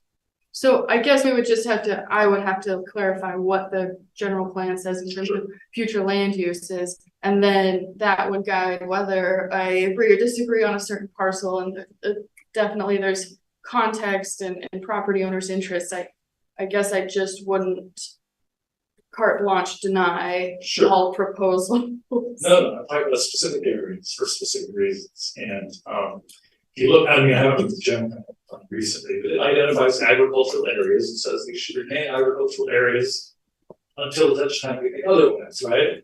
I would prefer that we not also this. Yeah. Well, I'm just looking at our west side plan, and the only thing that's, there's nothing north of the river that's indicated on the west side plan. So I don't know what that means exactly. Well, do you? Partly because the Bird property is county property, right? That's what I was gonna ask. So we may be talking about county property that we don't have any jurisdiction over in terms of the zoning. But if a developer is bringing to planning, which they have in the past, a warehouse project that involves the Bird property, for example, and the city is entertaining that and saying, yeah, we could bring an annexation, to the council for that. Then in essence, there feels like there's support. Well, currently our policy is that any annexed property, any property that's proposed for annexation, and this we changed back with the development in the foothills in the Northeast, where if any property is being proposed to the city for annexation, it has to come in, or the language is it shall come in, or it will come in as open space. Well, Although it's part of the general plan, not the code, so it's not binding. Right. But the policies, that's what it ought. The That's what point, the policy says yeah. it should come in. The point being that it sends a signal to any potential developer who says, oh, there's a great place to develop right next to the city of Provo. And if I come in and offer to them that I can, if they'll annex me, they can get my commercial property or industrial property, our general plan would already sort of say that's not what we're interested in. And we've been relying in the past on our county commissioners to back that up. The commissioners at the time that the Bob Jones property was in discussion were supportive of us, saying we don't like the idea of cities, of county land adjacent to cities being developed and then sort of, you know, forcing the issue on the city. I don't know what the current commission thinks of that issue as well as I did a few years ago with the previous commissioners. But all I'm saying is that we don't have any designated development interest in that property, and it's in county land. And according to our general plan, we've already sent the signal that we discourage that to be developed. Right. So hopefully, hopefully that you know, Councilor at least Whipple. disincentivizes you a little bit. Yeah, so I pulled up our general plan map, and so all of the properties that you've got there are designated as either conservation easements or developmentally sensitive areas. So I think, you know, with that designation, we would look at them really carefully before approving anything. And of course, if it's a developmentally sensitive area, it would be by its nature more expensive to develop on it. You've got wetlands issues and things like that. And so there are other considerations that mean that if these property owners want to enter an easement, that would probably be the easiest way that they could protect their property and to, you know, get a little bit of funds coming in as that one-time thing. My other question was, do you have other areas in the city of Provo where you are looking at doing conservation easements? We've looked south, we've talked to some landowners, but not with a lot of success. Okay. Dawn and I have gone out sort of as missionaries door to door. Yeah. And talked to a few people, and I mean, I think a lot of farmers are interested in protecting their farms. They're sort of reticent at first, but it takes time to sort of first wave people. But I think we're running out of spaces that we can say. We would certainly love to hear from anyone who's interested in doing this, or places that you think we should be focusing on within the city. I mean, ideally, we focus beyond the city and the county that's involved. We've got a lot of farmland South County that really needs protection soon. But right now we're focused on the city. Councilor Shipley. So is there any advantage to these private landholders applying for easement, having county land versus city land? I mean, does it give them any advantage or disadvantage for applying for funding? I don't think so. Yeah, I would agree with this. Okay. And I know in the case of you know, Burr, the developer, it was contingent on the city annexing the property for that development to go through. So it was dependent, you know, him being able to sell his property to this developer, have this redeveloped, it had to go through the city first, and then he was that opportunity. And that my understanding at this point is that those negotiations are done.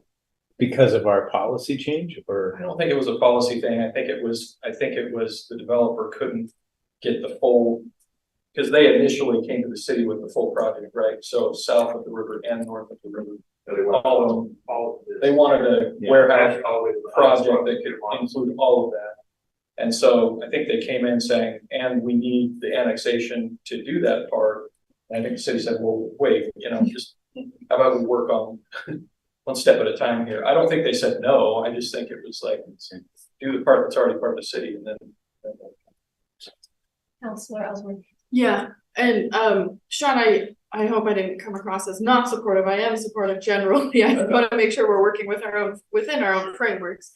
And I used to be on the Quality Growth Commission that was administering the Lee Ray McAllister grant. And it was great because we brought these extra funds, extra grant money to some of these easements and advance that timeline. Are they still working to take down some of those parcels with easements? Take down. Apply easements to those parcels? Yeah, so George, let me just the Quality Growth Commission has got more committed funds in the future. So they dissolved the Quality Growth Commission. Right. And then the Lee Ray McAllister Fund is administered in a different place. It's being administered, Don, do you remember? They keep bouncing it around. No, they're talking about putting it under, Department of Natural Resources or. Yeah, I think it was. And it'll have regular annual funding. It won't be like this constant battle about. Right. And I thought I heard 5 million a year.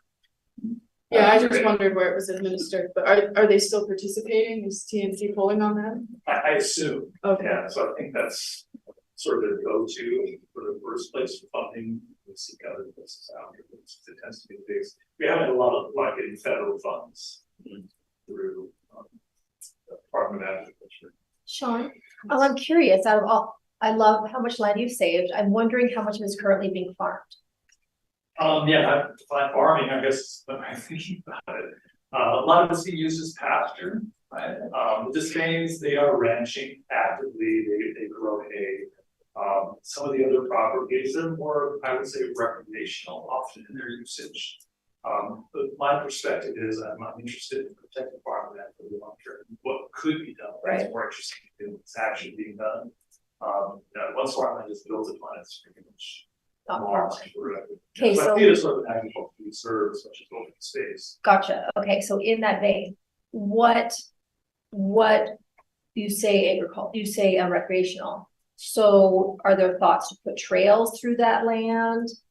Will that hurt the long-term agricultural viability? What are the? Is it just beautiful open space? What is the? Yeah, so it's private property. And when you put an easement on your property, very little changes for you. The only thing that will change is you now can't develop it.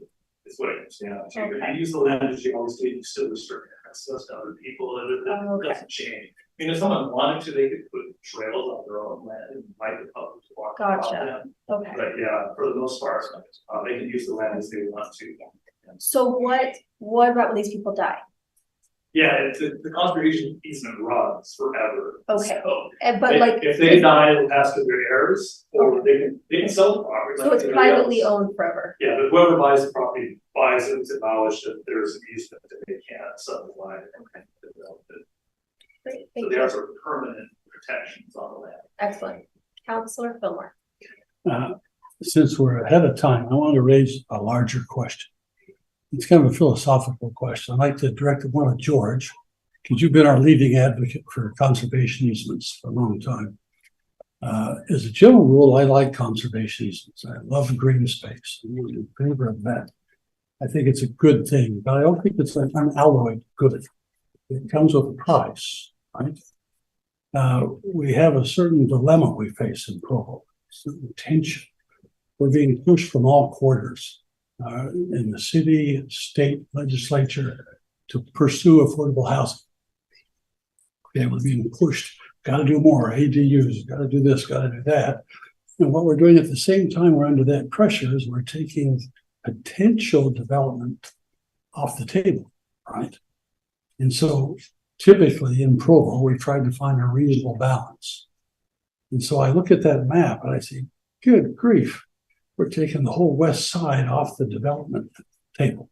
And granted, with conservation easements, there's an implicit philosophical bias against development. It's kind of an anti-development move, right? And so I'm asking myself, is this really best for Provo in the long run? Yes. So tell me what I'm missing, because we almost, people come to us almost with the expectation that we have a duty as a city to provide housing for everybody that wants to live in Provo.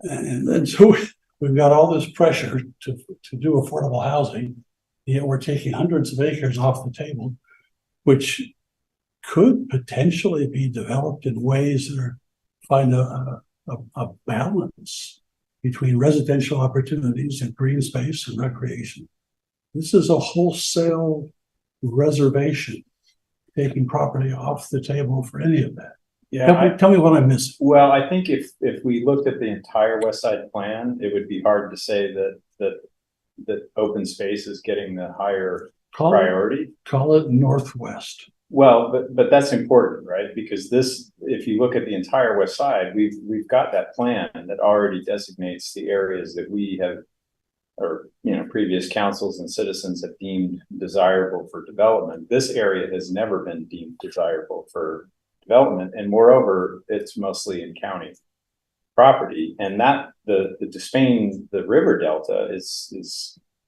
untouchable by federal action, right? So there are some built-in restrictions. So I think Sean's presentation shows us that this is helpful to see that area has been very, I think, intelligently designated as the most desirable for conservation easements. But the conservation easement is just a tool that private landowners get to use. Right, so this isn't something that we impose on them. It's something that we're talking them into it, and we're offering them cash. Well, we're not offering them the cash. We haven't offered them the cash. But that's an important distinction, though, Bill, because if you're a landowner, and most of these folks who've entered into those agreements do not want to develop, right? That's why they entered into them. This is the only way they can avoid that fate, right? Is to say, this is the only way I can protect this land for the future. So if that's their private property desire, then we're giving them a tool that they can use to make that happen. I mean, I think it's, for one, it respects private property rights much more than it does if you don't have that tool available, and then everything is always developable. And so if you don't have a tool that protects lands that our city decides is desirable for preservation. I mean, look at the West Side map. That's what I'm saying. You couldn't look at that map and say Provo is overemphasizing open space preservation. If we don't preserve that one little corner up in the northwest, we have nothing. If that gets developed, and it won't because it's already under easement, and we're only talking about one more little tiny piece of property in that little dip that Sean was just showing us. And philosophically, Bill, I think you mentioned two things. Like you wonder about this induced demand, right? The constant thought that we have to create all this housing for anybody who wants to live there. Want to preserve their land initially. Oh, and they're being persuaded to do so when people come to them and offer them a check. Well, why shouldn't they be offered a check from somebody else for a different purpose? Yeah, they're saying difference? Yes when it's less money. If there's not a choice, so there's no coercion going on. They're taking less money than a developer would give them. I just want to say I don't think that it's a mutually exclusive proposition to have open space and have affordable housing. And I care a lot about affordable housing. I bought my first home while being a city council member, and I don't think that they're mutually exclusive. I think what it takes is us reimagining housing and different products and allowing more versatility in our products and allowing more affordable housing, not just more quantity, but also more types of housing.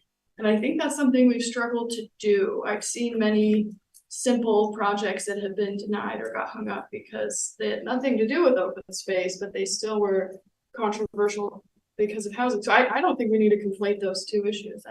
I don't see them as mutually exclusive. I certainly intend to vote for that property that we looked at earlier today for precisely the concern on affordable housing, right? I mean, I think it is just a matter of finding the right balance, and we might have reasonable disagreements about what that balance is, but the tool itself of the conservation easement, if a property owner knows about it and is educated about how it works, which is actually almost all the battle for a lot of people because they don't understand it and they tend to feel, they might see it in a different light than it really is. But if they get the information, then it's not just the one pressure. The one pressure is always going to be to develop. So then there's an alternative that says, if I want to preserve this land, I have this tool available to me. And I think all we're doing is deciding, we can't decide what private property owners do, but we can send signals about what we would like, right? And I think for me, I would very much like this northern portion of the river to be preserved, because it's going to be a gem, and it's right next to the state park. It's right next to a brand new restored delta that is going to be absolutely gorgeous in a few more years. When the vegetation starts coming, the birds are going to come, the people are going to want to flock there and enjoy it. And if we said, well, we're going to have that little delta, but then we're going to have all this development right around it, I think that's undesirable. So I would just say that's very logical to want to preserve that particular area. Well, let me be clear on a couple of things. I don't, as a general rule, I don't disagree with what you said, or what you said, Shannon.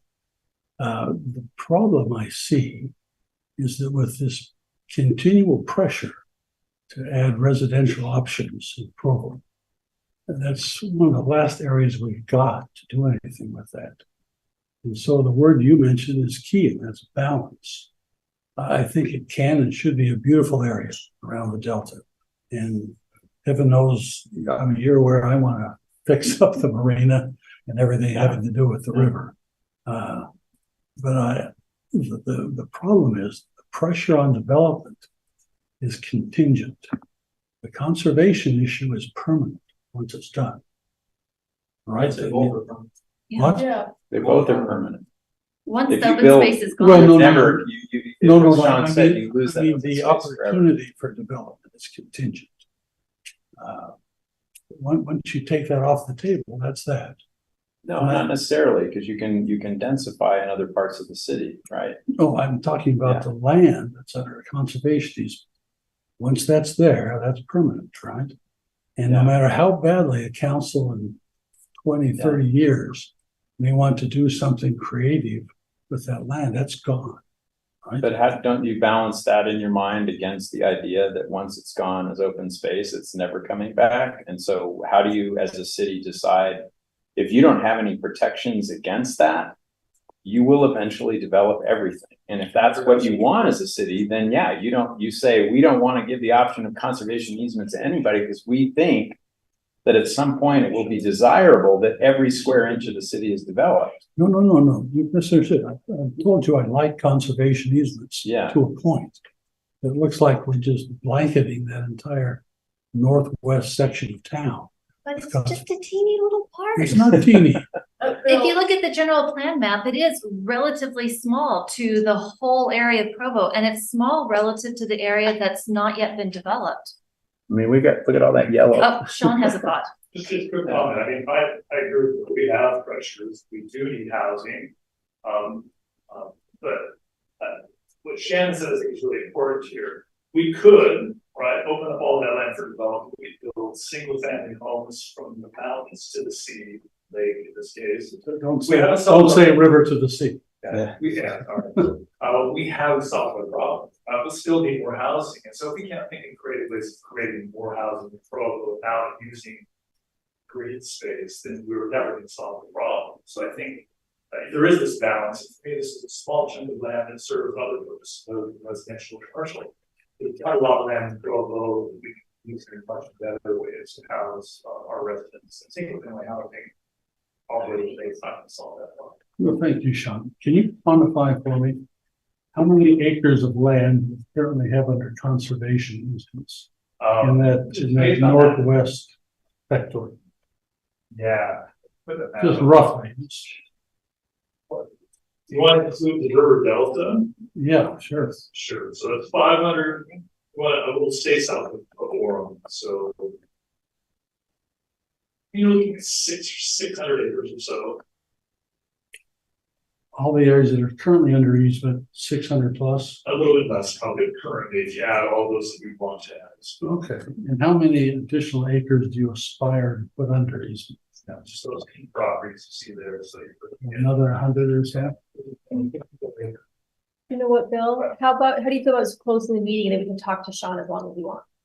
Oh, that's fine. I don't want to drag it out. But I thought it's a question worth discussing, and I appreciate your perspectives. All right, well, thank you so much, Sean. Okay. Feel free to stay with us for a second. I think other people want to talk to you. I'll close this real quick. A closed meeting has not been requested. If there's no objection, we'll now adjourn the Provo Municipal Council work meeting by unanimous consent. 3-2.